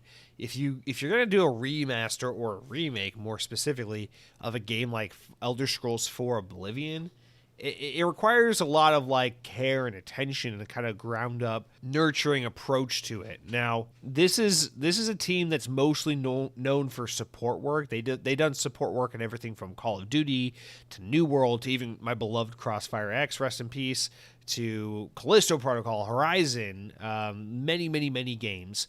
And now they're working on remakes. They're doing this remake of Metal Gear Solid 3, and they're potentially doing this remake of Elder Scrolls. So there's a little bit of this element of them being an unproven talent, an unknown quantity kind of in the industry when it comes to spearheading their own projects and, you know, doing support work on games. I think they've done support work even on Halo Infinite, but doing support work on games is very, very different from heading up your own remaster or remake of a game, which is obviously very different than in turn from creating your own original game from the ground up from scratch. So these are 3 very different steps, very different types of projects, and this is a team that's really mostly only proven themselves by way of support work and not really of remakes and remasters. So for them to be trusted with titles as classic and influential and important as Metal Gear Solid 3 and possibly Elder Scrolls 4 Oblivion, like, these are crazy games to just hand off to this team that has never really proven themselves to be able to do this kind of work. I just think it's that, much like Metal Gear Solid, Elder Scrolls 4 is the kind of game where there's so much artistic respect and merit behind a game like this. It's such an influential game. It's such a well-beloved and respected game that you just kind of hope that a publisher like Bethesda, a developer like Bethesda Game Studios Bethesda Game Studios would really focus in on trying to find the perfect partner to work on something like this. So, like, if we found out, like, oh, they got Obsidian working on a Fallout remake or something like that, we'd all be like, yeah, that makes good sense, because Obsidian are a great developer who are proven, and they're the perfect guys for a Fallout game. They've made Fallout games. That's one where, like, we'd all just kind of be hyped and not really be worried about. But to have someone like, you know, even if it was like CD Projekt Red or something weird like that doing an Elder Scrolls remake or remaster, it's like we'd all be like, oh yeah, that's cool, even though it's kind of a weird pairing, you know, because it's like they work in similar genres. They're a team that's proven themselves to be able to do these Western style fantasy RPGs very, very well. But Virtuos have not proven themselves to be this kind of developer that is equipped to do something like this Xbox 360 classic Oblivion. And for those, like, I mean, it should be said, like, Oblivion is a really important game to Bethesda and to Xbox, because even though, yes, Morrowind was their first show of real support back on the original Xbox, and of course Elder Scrolls V, Skyrim is the game that propelled and skyrocketed the Elder Scrolls franchise into the multi-million-dollar massive franchise that everyone knows and loves to this day. Oblivion is a very, very important one, and it's no doubt one that kind of helped launch the success in the beginning, in the early days, and that start for the Xbox 360 console, which is no doubt the most important Xbox console ever. And Oblivion very much is the game that preceded Skyrim. Like, you can so much, obviously it's all in the same franchise and a lot of these games share DNA, but so much of what's in Oblivion then translates and carries on into Elder Scrolls Skyrim, that this is a very important game historically, and you don't want to just give a game like that to just anyone and hope that they do right by it. And this sounds a little technical and complicated and tricky, dare I say, to try and balance this Unreal Engine / Oblivion proprietary engine together, because obviously Bethesda games are so famous, or should I say infamous, for that proprietary engine tech that makes Fallout games and Elder Scrolls games open and vast and weird and quirky and buggy and glitchy in all the best ways that they're known to be. And so you have this port team and support work team working in that engine to remake or remaster this game, while porting over the art assets into a new engine, a non-proprietary engine like Unreal Engine 5, to upgrade those and make the game look pretty. And then you're going to take all that pretty upgraded art assets in this Unreal Engine and put it on top of this slightly reworked Oblivion proprietary engine, and hope that you get this game that still feels kind of like the classic game we all know and love, but looks like something fresh and new and exciting. And I feel like while that makes sense on paper, it sounds quite complicated, and I don't know that Virtuos are up to the task. Now, that's not to say they can't do it. It's just to say, who really knows what these guys are made of? They haven't proven themselves. And it's just, I don't know, man. Like, if you got a new cook in the kitchen, maybe you want to start them off on salads and soups, not entrees, I guess is what I'm trying to say. Like, if you're a steakhouse and you got a new guy on the line, you got a new cook on the food line, maybe start them off with soup and salad, and let the real chef take care of the steaks and the entrees and the chickens and the pork chops and things like that, is what I'm saying. And as they prove themselves to be proficient in those lower tier or easier or seemingly less important, kind of to say, not less important, but, less, I don't know, less important maybe is the thing to say, actually. But as they kind of prove themselves with those projects, you slowly work them up.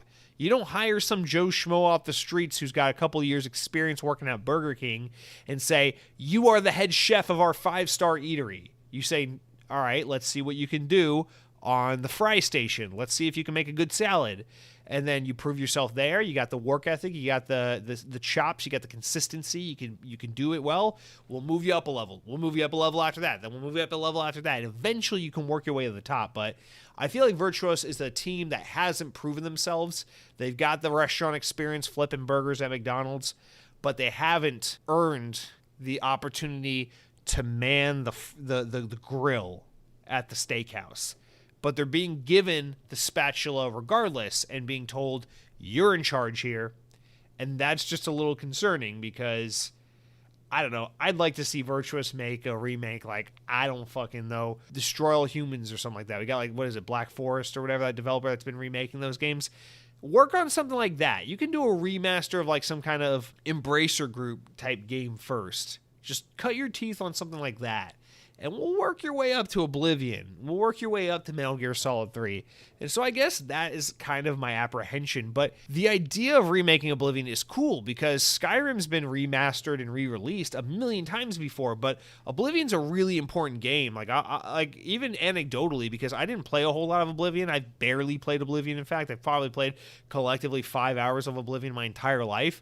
But Oblivion's an important game because I distinctly remember my dad bringing home the Xbox 360 in 2006 to my brother, and my brother got the Xbox 360, and in the first, he was allowed to get one game, and the one game he chose was Elder Scrolls 4 Oblivion. And I remember between just downloading demos off the Xbox Marketplace and having Oblivion, it was like, oh my God. I just remember the Xbox 360 completely blowing my fucking mind. Still, no console has impressed me and blown me away the way the Xbox 360 has since that day in 2006 when I first got to see this thing running in action, and seeing this massive open world running in HD on this beautiful, slick new hardware with this proprietary out-of-the-box wireless controller on this console that's always connected online, just like blew my fucking mind. And I know a lot of people must have had that experience playing things like Call of Duty 2 or Elder Scrolls Oblivion back on the original Xbox 360. And I don't know, I just feel like this game's really, really important to that history of Xbox, especially now that Bethesda is part of the Xbox family. And to just trust this game with anyone, I'm a little nervous about it. But I hope they do it well, and I hope they prove us all wrong, because this game is really special, and I actually, and I say really special not because I love it so much and I think it's so special, although I'm sure I would if I spent more time with it. I say this more in a way of, like, I always wondered when Skyrim came out and, like, took the world by storm, I'm like, as kind of a layman, as someone with very minimal experience in this series, I never understood what made Skyrim so exceptional that Oblivion wasn't as good, because I remember the couple hours I'd spent with Oblivion and then countless hours watching my brothers play Oblivion just all the fucking time during the early Xbox 360 days, and then the later Xbox 360 days when Skyrim came out, watching the entire universe melt over this game, just freak the fuck out over this game. You couldn't go into, like, work or school without even, like, just some Joe Schmo who doesn't even play video games being like, yeah, Skyrim's pretty cool. Like, it just took the world by storm, and it was awesome in that way. But I just remember always being like, I see Skyrim, I'm very familiar with Oblivion. What is so special about Skyrim that Oblivion didn't, win the hearts and minds of people all over the world back when that came out? And I still don't quite understand that, because I feel like Oblivion is a game that deserves just as much praise and attention and respect as a game like Skyrim, seemingly at least. And I almost wonder if maybe you do a really, really, really proper, well done, from the ground up remake of Elder Scrolls 4 Oblivion, if you maybe give this game the opportunity to be a massive success and a massive hit. And of course, you don't want Bethesda Game Studios to be the one to do it necessarily, because they're finished on Starfield, and then they got Elder Scrolls 6 to work on, and then the next Fallout, and those 3 games alone are going to take them the next 28 years to do. And so you don't necessarily want them working on this Oblivion remake, but you would want someone with that level of skin in the game and that level of care and attention to be tasked with doing this remake or this remaster, and not just some support work studio that may or may not do well. And that's, I guess, all I really had to say about this. But I do want to see a game like Oblivion come back and be remastered or remade. I just hope it's done. If it's going to be done, I just hope it's done very, very well. And that's really all I have to say about this. But otherwise, it sounds exciting, man. It sounds really exciting. A year after Starfield, this should be quite a good way to appease the appetite, to satiate the appetites of Skyrim fans as they eagerly await Elder Scrolls 6 over the course of the next 400 years as that gets made. Because you got Starfield, that game will have a long tail of support, and then you'll have a Oblivion remaster or remake a year or so later to go and coincide with that. So you'll get a lot of that kind of support coming out of the Bethesda stable to keep you satiated, to keep you fed for quite a while as we eagerly await whatever Bethesda works on next. So I don't know. Hopefully this all goes well. Hopefully we hear about this soon. My guess is, if this is happening, this is something we would learn about next year at the next summer Xbox Game Showcase event, not during the Game Awards this December, but rather next summer. And then it would come out in the fall time. It would be a short announcement to release time frame, because this isn't something you really need to hype up for years. It's a remaster, So we'll see. I mean, we don't know if it's a remaster or a remake, but it sounds like it's a remaster more than anything. But we'll see. We know that the Metal Gear Solid Remake is more of a remaster than as a remake, where really they're just sprucing up the graphics and the controls a little bit, but they're not rebuilding the same game from the ground up. They're sprucing up the thing that already exists, is how I understand it. So I'll be really curious to see this all play out, so we'll keep an eye out on that. Next up, the other big news story to talk about this week. Guys, Final Fantasy is finally coming to Xbox. This is really huge news. Unfortunately, it's not Final Fantasy VII Remake. It's not the newly released Final Fantasy 16. But Final Fantasy is coming to Xbox. So Xbox boss Phil Spencer made a surprise appearance on the Final Fantasy XIV Fan Festival was a week ago in Las Vegas to announce that the game is officially coming to current Xbox hardware. The MMO will officially be launching in the spring of 2024, but an open beta will be launching alongside the game's upcoming 6.5 patch, which is due in the coming months. So Xbox players will get to play it soon. According to Xbox, the Series X version of the game will support 4K graphics, while the Series X and S versions will benefit from fast loading times. The expanded free trial, which is available on PC and PlayStation consoles, will also be applied to Xbox as well. This means that players will be able to play through the entirety of the base game, called The Realm Reborn, as well as the first two expansions, Heaven's Sword and Stormblood, up to level 70 with no restrictions on playtime. Once a player reaches level 70, they'll have to pay a monthly fee in order to continue playing the game. I think it's a $15 a month game. It's very much like WoW in terms of its costs and everything. While the game is mainly an online multiplayer adventure game, Square Enix has been implementing a system called Duty Support, which lets players take on content with a party of NPC allies instead of real players. According to Xbox, by the time the game's open beta launches, Duty Support system will cover the main story dungeons of A Realm Reborn and the 4 current expansions, meaning players will be able to play through the main story content solo. The news marks the end of the lengthy efforts by Xbox boss Phil Spencer to bring Final Fantasy XIV to Xbox consoles. In 2019, Spencer publicly commented saying, bringing that game to Xbox during a media presentation at the EXO 2019 event in London.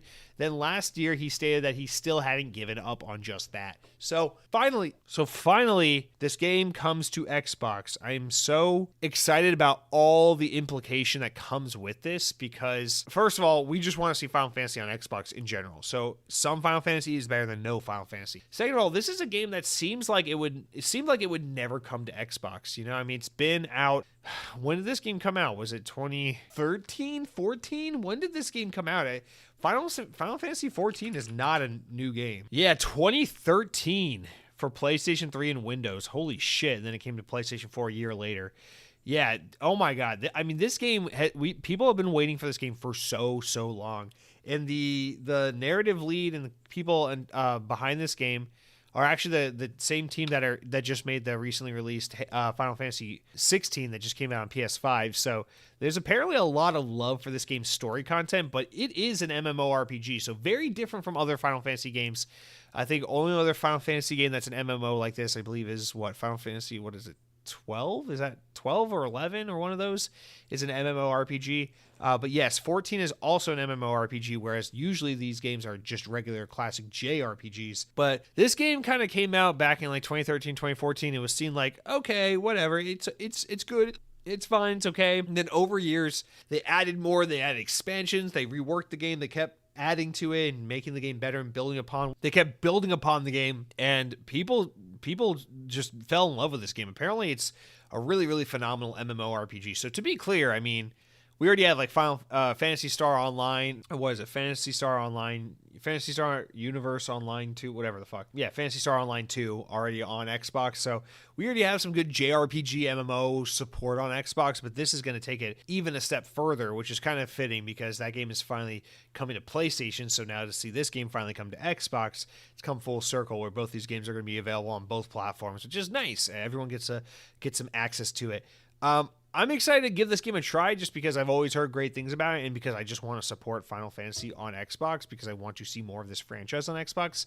Although I don't see myself getting super into it because, again, it's an MMORPG and I'm looking for the real Final Fantasy games like Final Fantasy VII Remake to come to Xbox. But I wonder if this will somehow be a foot in the door away for those games to eventually make their way onto Xbox. The thing is, I feel like the deals that Sony worked with them, the money they gave, is going to put them in a situation where it might be many years before those games come to Xbox. But the fact that Final Fantasy XIV is coming to Xbox right now after a decade. I mean, it's been a decade since this game came out, and it seemed like there was no chance of it ever coming to Xbox. It's kind of like a anything can happen kind of moment for Xbox and for Final Fantasy. So I'm not holding my breath, but I'm also not giving up hope completely that maybe one day we will see games like Final Fantasy 16 or 7 Remake come to Xbox. But this is a really promising first step, and while this isn't necessarily the specific game people have been waiting for, I think this is a great get for Xbox. This is just great for trying to break down that barrier of shit that Xbox doesn't have access to. However, even though this game is still very, very popular and has a thriving online community, having a 10-year-old MMORPG come to your platform is not quite as compelling as having the new, hot, sexy Final Fantasy 16 single-player game that just came out only on PlayStation, available on your Xbox. So hopefully this is a beginning to a brighter future. I really, really hope that we see Final Fantasy continue on Xbox. And I can't imagine the way PlayStation had that contract written out for these games, or the way they helped keep these games off Xbox. There's no like legal clause for like these games can never come to Xbox ever for the rest of humanity and history and time immemorial. It must be like some kind of timed deal. So at some point those things have to end, and we have to be able to get these games on Xbox. And so this just gives me promise that it will one day happen. So shout out to that. Pretty exciting week. We got Final Fantasy MMOs. We got remakes of old Elder Scrolls games. It's popping off here on the Xbox platform, you guys. All right, let's talk about another thing that's got me super tantalized and excited. Hopefully one day, old Transformers games and more Activision backwards compatible games, or old Activision catalog games, becoming backwards compatible on Xbox. So Hasbro has said that they would like to see Microsoft revive Activision's old Transformer games via Xbox Game Pass. Activision released several Transformers games during the Xbox 360 years that are no longer purchasable digitally due to licensing issues. However, now, following an imminent deal that would see Microsoft own Activision, Hasbro is hopeful that this could spark a revival. During an interview with Transformers World, Hasbro said, quote, "Sadly, apparently Activision's not sure what hard drives those games are on that they're building. When a company eats a company that eats a company, things get lost, and that's very frustrating. The hope is now that the end deal is moving forward with Microsoft and Xbox, and they'll go through all the archives and even hard drives and find it, because it's a pretty easy Game Pass ad. We want those games back up for people to have a chance to play," end quote. Currently, Transformers Devastation, Transformers Fall of Cybertron, Transformers Rise of the Darkspark, Transformers War for Cybertron are currently unavailable for purchase digitally. Some of the games can be played on Xbox consoles via backwards compatibility, but physical discs are required, and those games are no longer in print, so good fucking luck getting them. Hasbro later apologized for Xbox, claiming that Activision had lost its Transformers games, that this is not the reason why these games aren't on Game Pass. In a statement to VGC, the company has now said the following, as it was an error, quote unquote. They said, "To clarify, our comments were to suggest that Transformers games had been lost, and that was made in an error. We apologize to Activision and regret any confusion, that they've been great partners to work with, and we look forward to future opportunities to work together." So that was just clearly like someone at Activision was like, "Hey, you can't say that. That's a bad look. You're making us look bad. Please take that back." And someone at Hasbro was like, "Oh shit, we didn't mean it like that." But basically what they're saying is, we don't know where the fuck those games are. Those games are with Activision. Those games could be lost. Those games could be well archived. We don't fucking know. Activision has those games. They don't print them anymore. You can't buy them in stores. The only way you can play them is if you have the physical discs, and those games aren't available on digital storefronts. So those Transformers games are lost to history, unless Xbox digs into the back catalog of Activision games and says, "Hey, we want to renew these licenses and get these games on Game Pass." To which I think there's a fair chance this happens. A lot of fans have been clamoring for it. I know Cronky, my brother, has been absolutely just championing the fuck out of hoping this happens one day. I have been less than enthusiastic that this will happen one day, because while I want it to happen, I just don't trust that it will. But honestly, seeing news like this come out kind of makes me a little optimistic that maybe it will happen, because if even Hasbro is kind of championing it, I think that says something. And for those who don't know, not all of these games, but particularly Fall of Cybertron and War of Cybertron are considered like incredibly good Transformers games. These are like really solid Transformers games with great campaigns and a really robust online multiplayer suite.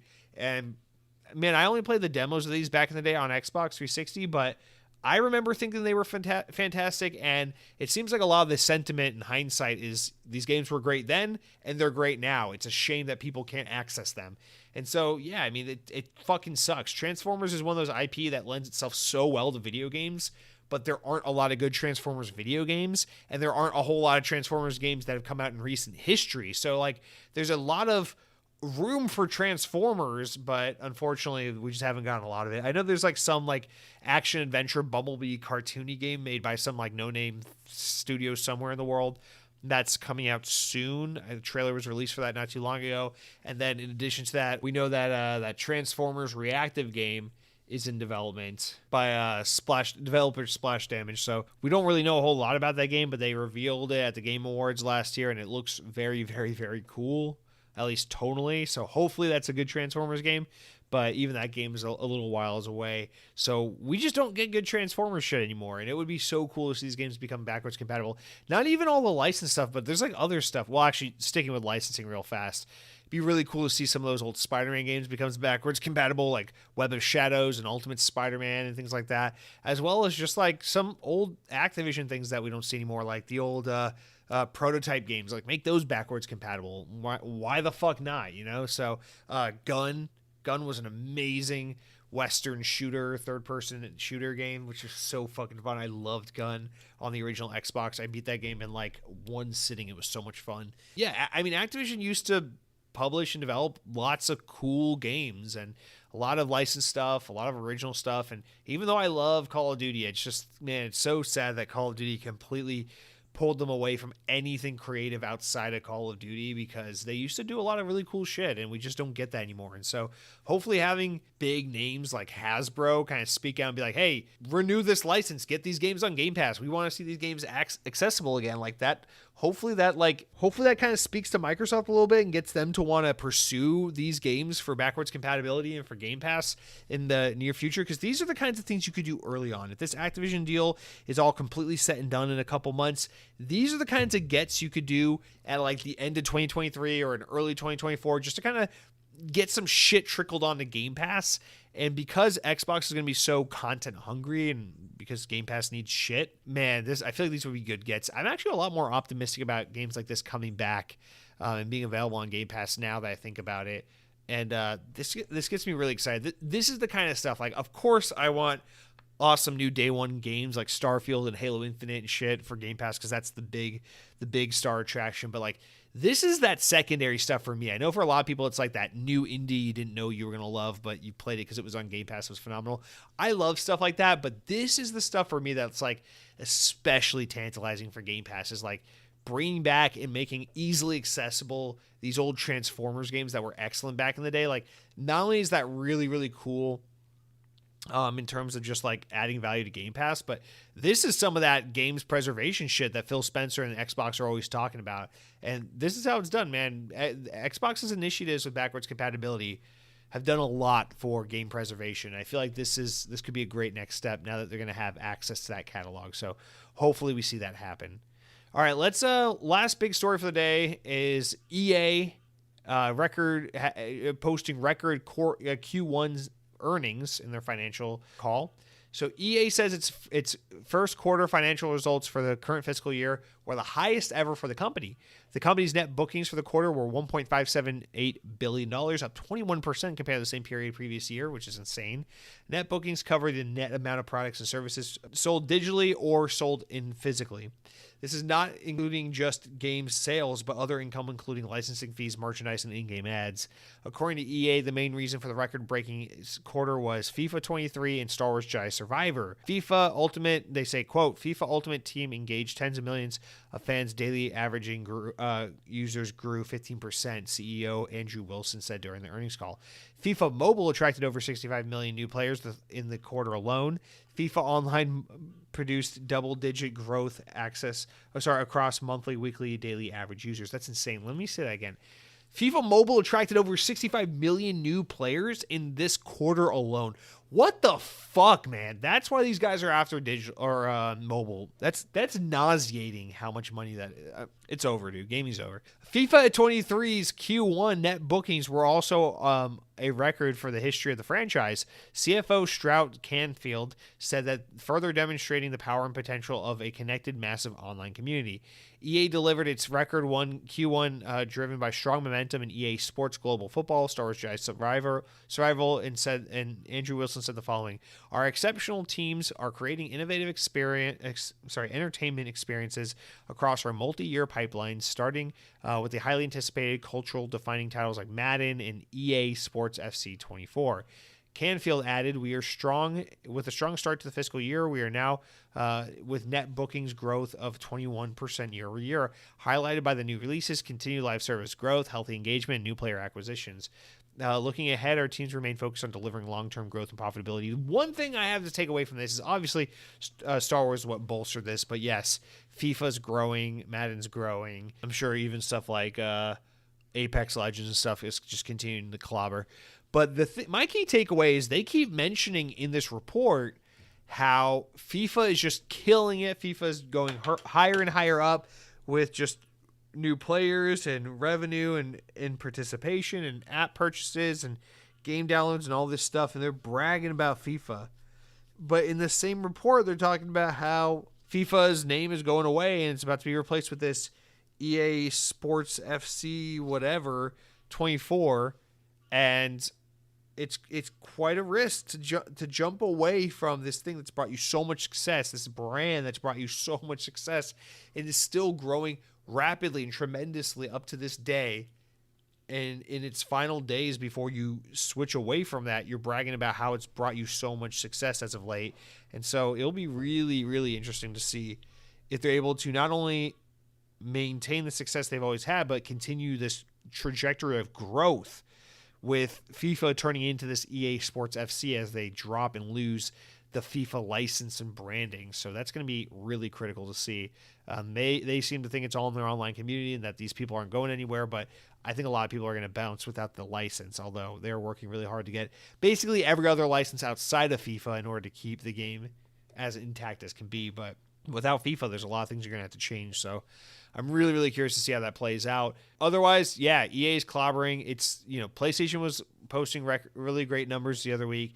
EA's posting great numbers. Ubisoft's talking about some promising stuff. Xbox is a little stagnant from Microsoft's reporting last week. So not a great look, but I think things are about to turn around as we head towards Starfield and beyond.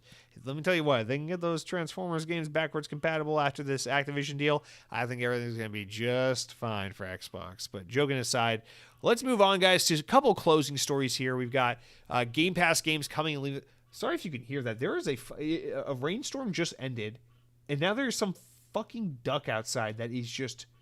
This duck will not shut up. Yeah, I don't know if that's coming through on the mic, but holy crap, that's a loud duck. Anyway, games coming and leaving Game Pass, so let's talk about it. So starting this week, Celeste is now on Game Pass, Cloud Console, and PC. If you've never played that game, please play that game. It's so good. Coming soon, A Short Hike is coming on August 3rd, so the time you're listening to this, it's now out. Cloud Console and PC. Also, all on Cloud Console and PC. On August 8th, we got Broforce Forever. On August 9th, we got Limbo. On August 10th, we got Airborne Kingdom. And on August 15th, Everspace 2 all come to Cloud Console and PC. Or actually, Everspace 2 is not coming to PC, just Cloud and Console. But anyway. Also, we have a couple games leaving Game Pass. So on August 15th, Death Stranding leaves PC Game Pass. Oh, I never played that. Edge of Eternity is leaving Cloud Console and PC, as well as Midnight Fight Express. And leaving PC on August 15th is Total War Warhammer 3.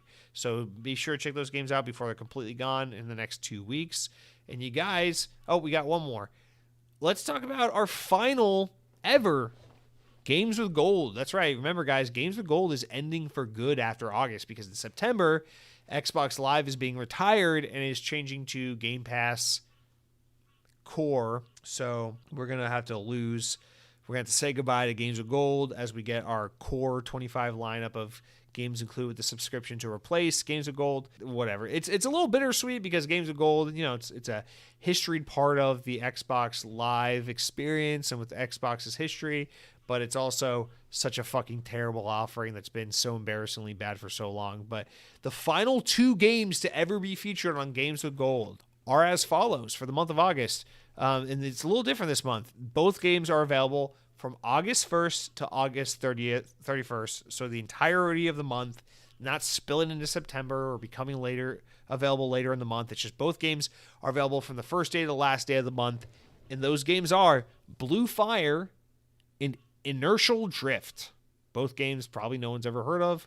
Maybe they're good. I don't know. But they're both $20 valued MSRP games, so it's $40 worth of games absolutely included with your gold subscription. And it's 2,000 gamer score attainable through these 2 games.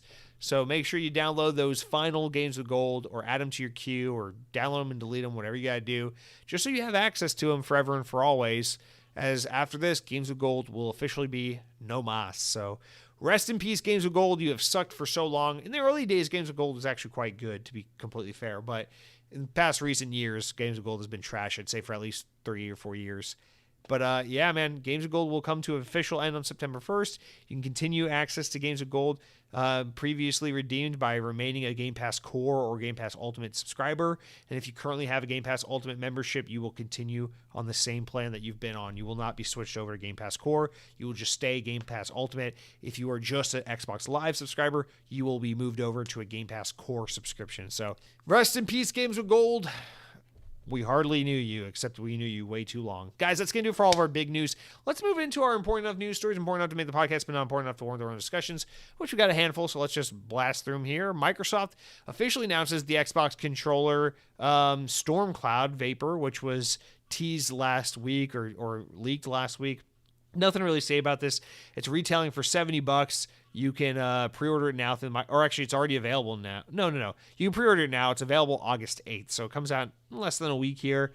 I don't really like this one. It doesn't do it for me. It's this weird like tie-dye blue with a little bit of black swirly tie-dye kind of mix. It's actually not black. It's like 2 shades of bluish purplish blue, and I don't really love it. It's not a great color. It's not a good look. It's not a me look, but I'm sure someone out there will appreciate this. So if you're looking for a new Xbox controller, consider this color scheme. It's available for $70 US, available August 8th, and you can pre-order now on the Microsoft Store and through other retailers. Next up, VGC reports Mortal Kombat 1's beta dates have been announced, as revealed by Twitter user on Twitter by series creator Ed Boon. The beta will run from August 18th to August 21st, so players can try the beta by pre-ordering the game on Xbox. It's currently unclear if a separate beta will be held for PC players, however. Next up, new images on the set of Amazon's upcoming Fallout TV show have appeared online, showing Vault Tech Office. The images, which are circulating social media, appear to show Vault Tech logos outside of office buildings, as well as actors dressed as raiders from the Fallout universe. The show is coming to Amazon Prime Video and is being produced by Kilter Films, a production company behind HBO's Westworld, so hopefully it's a pretty good show. Next up, Alien will be the next horror franchise to make an appearance in Dead by Daylight. Developer Behavior Interactive has released a teaser trailer that appears to show the recreation of the Nostromo ship from the original 1979 Alien movie. Trailer also shows a brief glimpse at the xenomorph creature from the movie, which screams and jumps on the screen.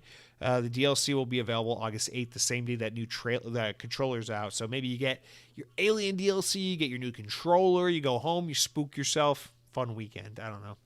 Next up, sad news over at Striking Distance Studios, the developer behind the Callisto Protocol. A number of layoffs have been reported, initially noticed by Twitter user at Tailbulls. Numerous Striking Distance staff took on LinkedIn this past week to announce that they have been looking for new work and are no longer with the team. 32 employees have been confirmed to have been laid off. In a statement to IGN, a spokesperson from Krafton, publisher Krafton of the PUBG Corporation, said that Striking Distance Studios Krafton have implemented strategic changes that realign the studio's priorities to better position the current and future projects for the success of the team. Unfortunately, these changes have impacted 32 employees. That is the most corporate PR way of saying we fired people to save money. So sympathies to all affected by this. Hopefully you guys find better new jobs and are able to continue doing what you love.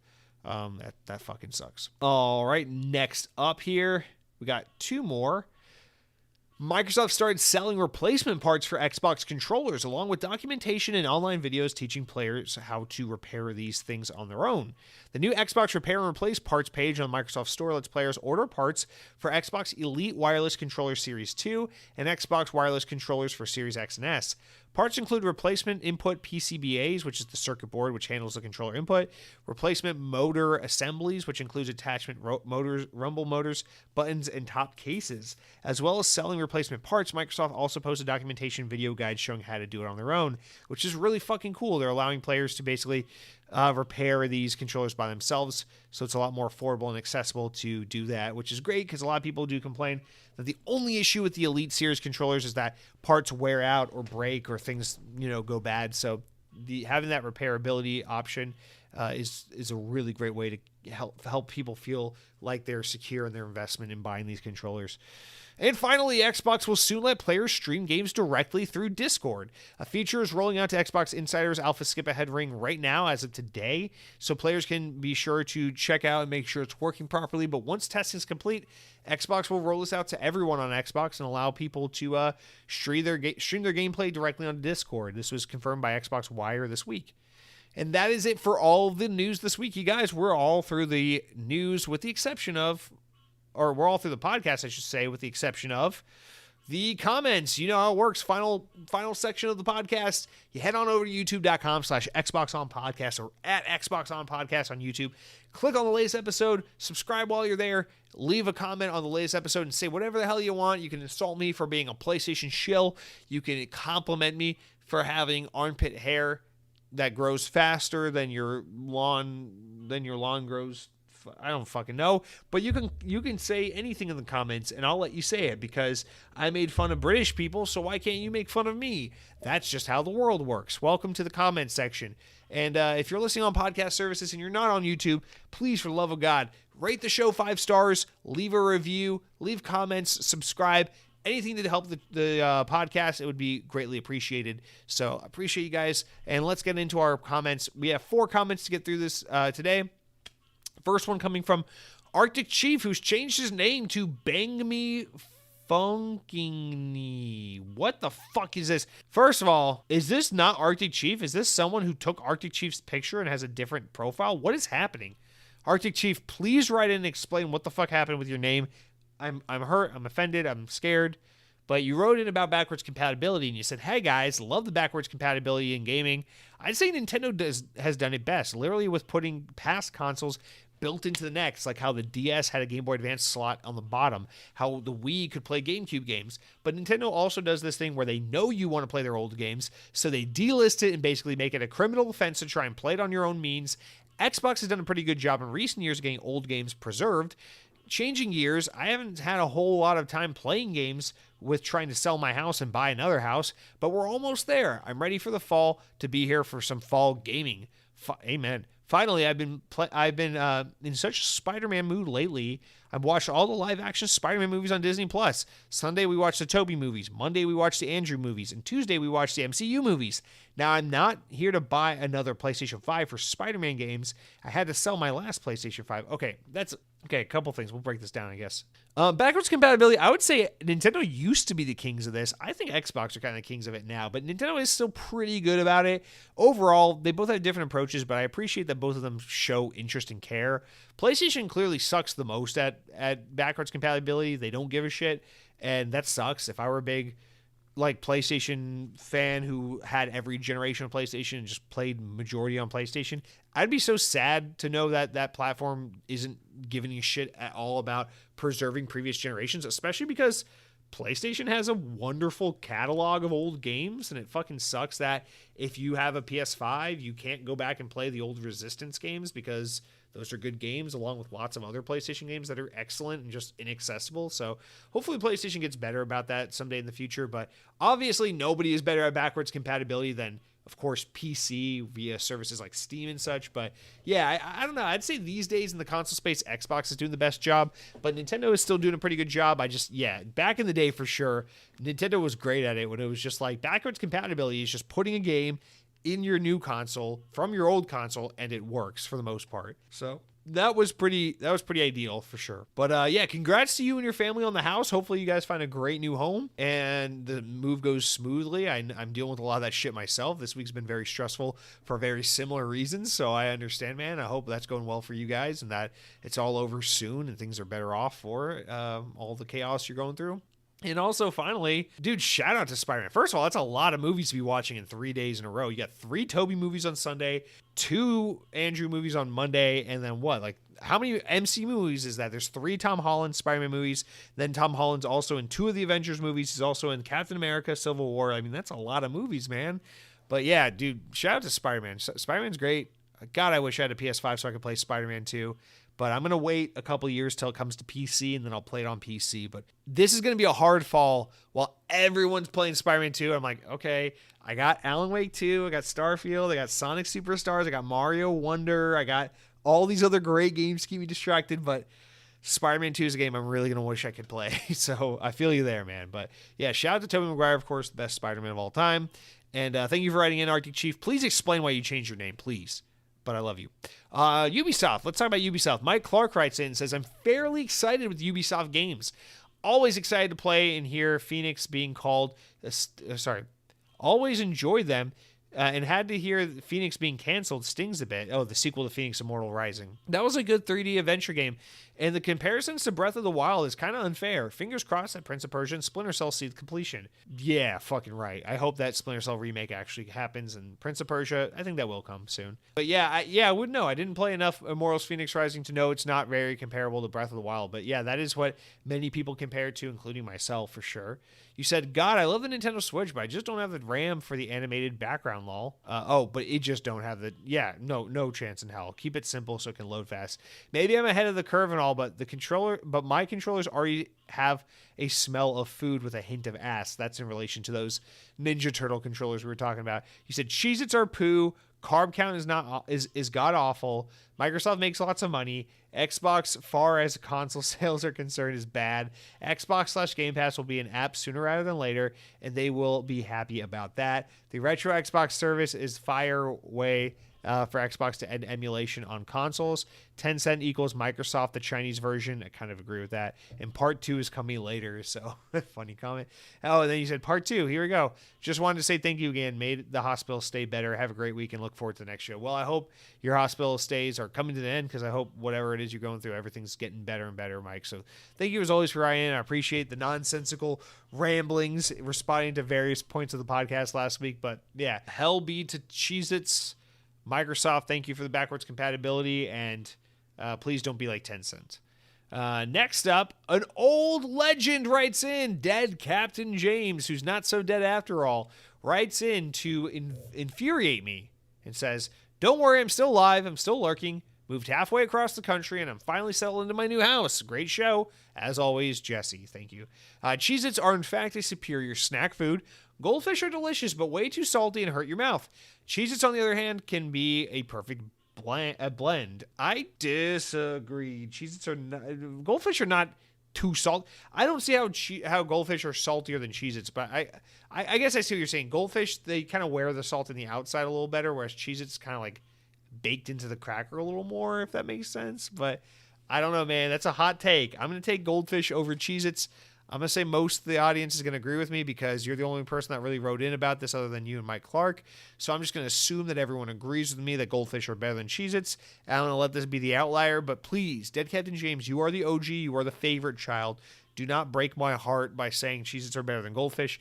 I'm too fragile to handle this reality that you have a different opinion, and it will simply destroy me. So please, for the love of God, don't let it be. But all seriousness, congrats to your family as well. Moving halfway across the country. Hopefully that is all over. You guys are loving the new place. I think that's excellent. You just moved into a new house. Arctic Chief is in the process of moving. I'm in the process of moving. I guess now is as good as any time to admit to the audience what's really going on here. Arctic Chief, Dead Captain James, and myself have all pooled together our money and have purchased a house together. So we will all be moving in. We have divided the house evenly 3 ways. It is excellent. I get my favorite part of the kitchen, the space in between the stove and the pantry. So yeah, everything's been divided evenly 3 ways. It's our house. It's our bro pad where we go to play Xbox sometimes and then I go to Disney World and we eat frozen food from Trader Joe's. So it's awesome. Secret's out. Thank you all for listening. And we got one more comment to round us out here. Cronky writes in, my brother writes in and says, man, there are so many freaking reasons why you shouldn't believe that aliens visited Earth. Some random guy, quote, who worked for the intelligence agency has like third-hand knowledge and says that aliens' bodies in a UFO have been found. Come on. I'm not going to go into an hour-long tirade on why this is dumb, but man, no, aliens aren't freaking visiting Earth. It's just egotism flared up. People think they're really important and special. I'm going to disagree with you on this, Cronky. I absolutely believe there's other life out there, and while I'm not necessarily saying that the things they're talking about is aliens from another planet visiting Earth, I do fully believe that there are phenomenon that cannot be explained or have not been explained that these different military agencies and personnel have come in contact with and have come across, and they cannot explain it or figure it out. Maybe there's a scientific explanation. Of course, there's a scientific explanation for what's happening. There always is a scientific explanation reason for what's happening. That's why I love science, is because it takes things and makes sense out of them. But we haven't found out what these reasons are for these anomalies and these phenomenon that have been spotted.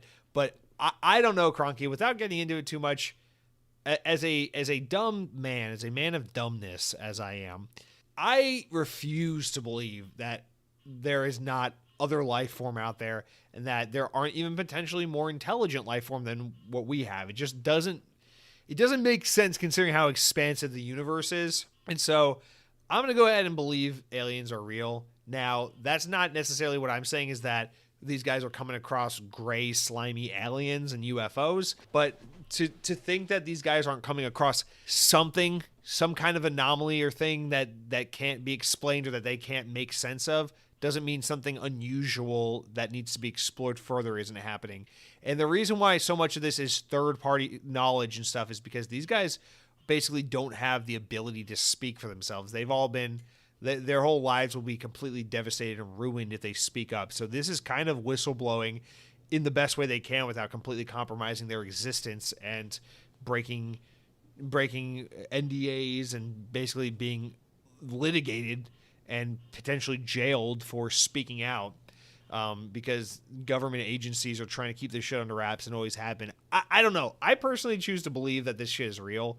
And again, I'm not saying it's green alien men or anything necessarily, but I definitely think there is a strange phenomenon that these guys have come across and that something's happening and that we need to reveal this stuff publicly and we need to explore further. Obviously, it's a little convenient that this is happening in a time where it's so easy to make shit up and spread false information online and get really realistic looking videos and photos of fake things. But that all being said, I still think something's happening here because this isn't the first time we've heard about this stuff.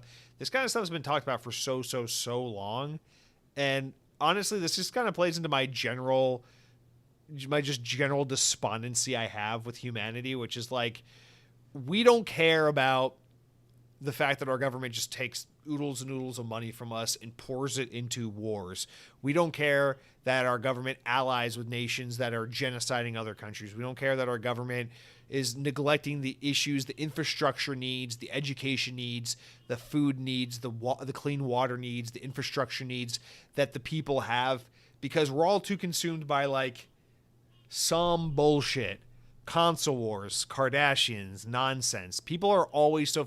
like, the whole news cycle and everyone in the goddamn world a month ago couldn't shut the fuck up about a couple of rich bastards that bought a stupid fucking Mad Catz controller, got into a metal contraption made in someone's basement, and then jumped down to the bottom of the ocean and fucking killed themselves because they're absolute morons. The whole world couldn't get enough of that bullshit. Because for some reason, we have a society that is very intricately and hyper-fixated on stupid shit like that. But when it comes to like real shit, like making the world a better place, exploring science, figuring out why we experience strange phenomena and trying to figure out what's behind it, what it is, why it's happening, what's the scientific explanation, trying to invest in humanity and society and make things fundamentally better. And drive mankind forward and make progress. Like, the fact that there's just no enthusiasm or open-mindedness or excitedness or impetus or, like, kind of just social pressure to move that needle forward consistently breaks my heart, lets me down, and makes me feel so helpless and despondent about all of humanity. So while I'm not saying little green men are visiting us all the time, what I am saying is I do believe there are strange phenomenon that seem otherworldly that people have encountered, that pilots have encountered, that military forces have encountered, that intelligence agencies have encountered, and that we can't explain it, and we need to make this stuff public knowledge, and we need to create a society and an ecosystem and an environment where we're encouraging people to question these things, be curious about these things, ask for more questions, ask more questions and ask for more answers, get more answers, and push this stuff forward. Because for as long as we continue to focus on the stupid multimillionaires killing themselves underwater and the stupid fucking Kardashian people on TV and all the nonsense about Hunter Biden's penis that no one should really care about, but for some reason we're all hyper fixated on trying to see Hunter Biden's penis because all the fucking conservatives are weird closeted wannabe gay people. I don't fucking know, but maybe one day we can focus on trying to figure out what the fuck is out there beyond the stars and why there are weird phenomena we can't explain and what's going on, and maybe give the people of fucking Mississippi some clean drinking water while we're at it, and stop fucking funding wars around the globe and focus on building modern highways or something instead. I don't know.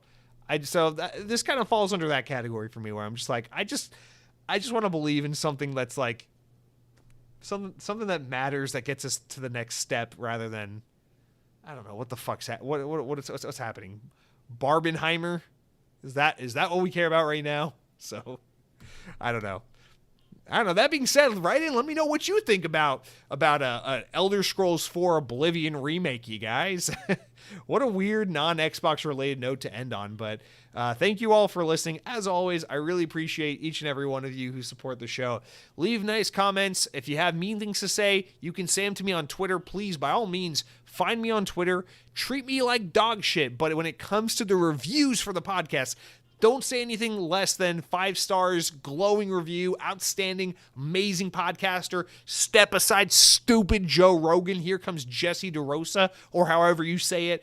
That's what I want to see. So 5 stars, subscribe, share with your friends. If you have access to a speaker system in your place of work, be sure to plug this shit up and make sure everyone listens to it, especially if you work in a retail environment. I want each and every customer to hear my dumbass podcast on the loudspeaker. And until next week, I hope you guys have a wonderful week. If you are also in the process of buying a home right now, which seems to be half the fucking audience here, good luck. It's a pain in the ass. I'm stressed out every fucking minute of my life right now, but I hope it's worth it in the end. Congratulations. You guys take care, eat delicious food. If you have access to Trader Joe's, highly recommend their frozen pasta. But, play some great video games. Atlas Fallen comes out next week. I'm really looking forward to that. But yeah, spend time with those you love. Be kind to one another. Be curious. Try your best to avoid taking a large dump on your neighbor's front steps. And until next week, bury your dreams.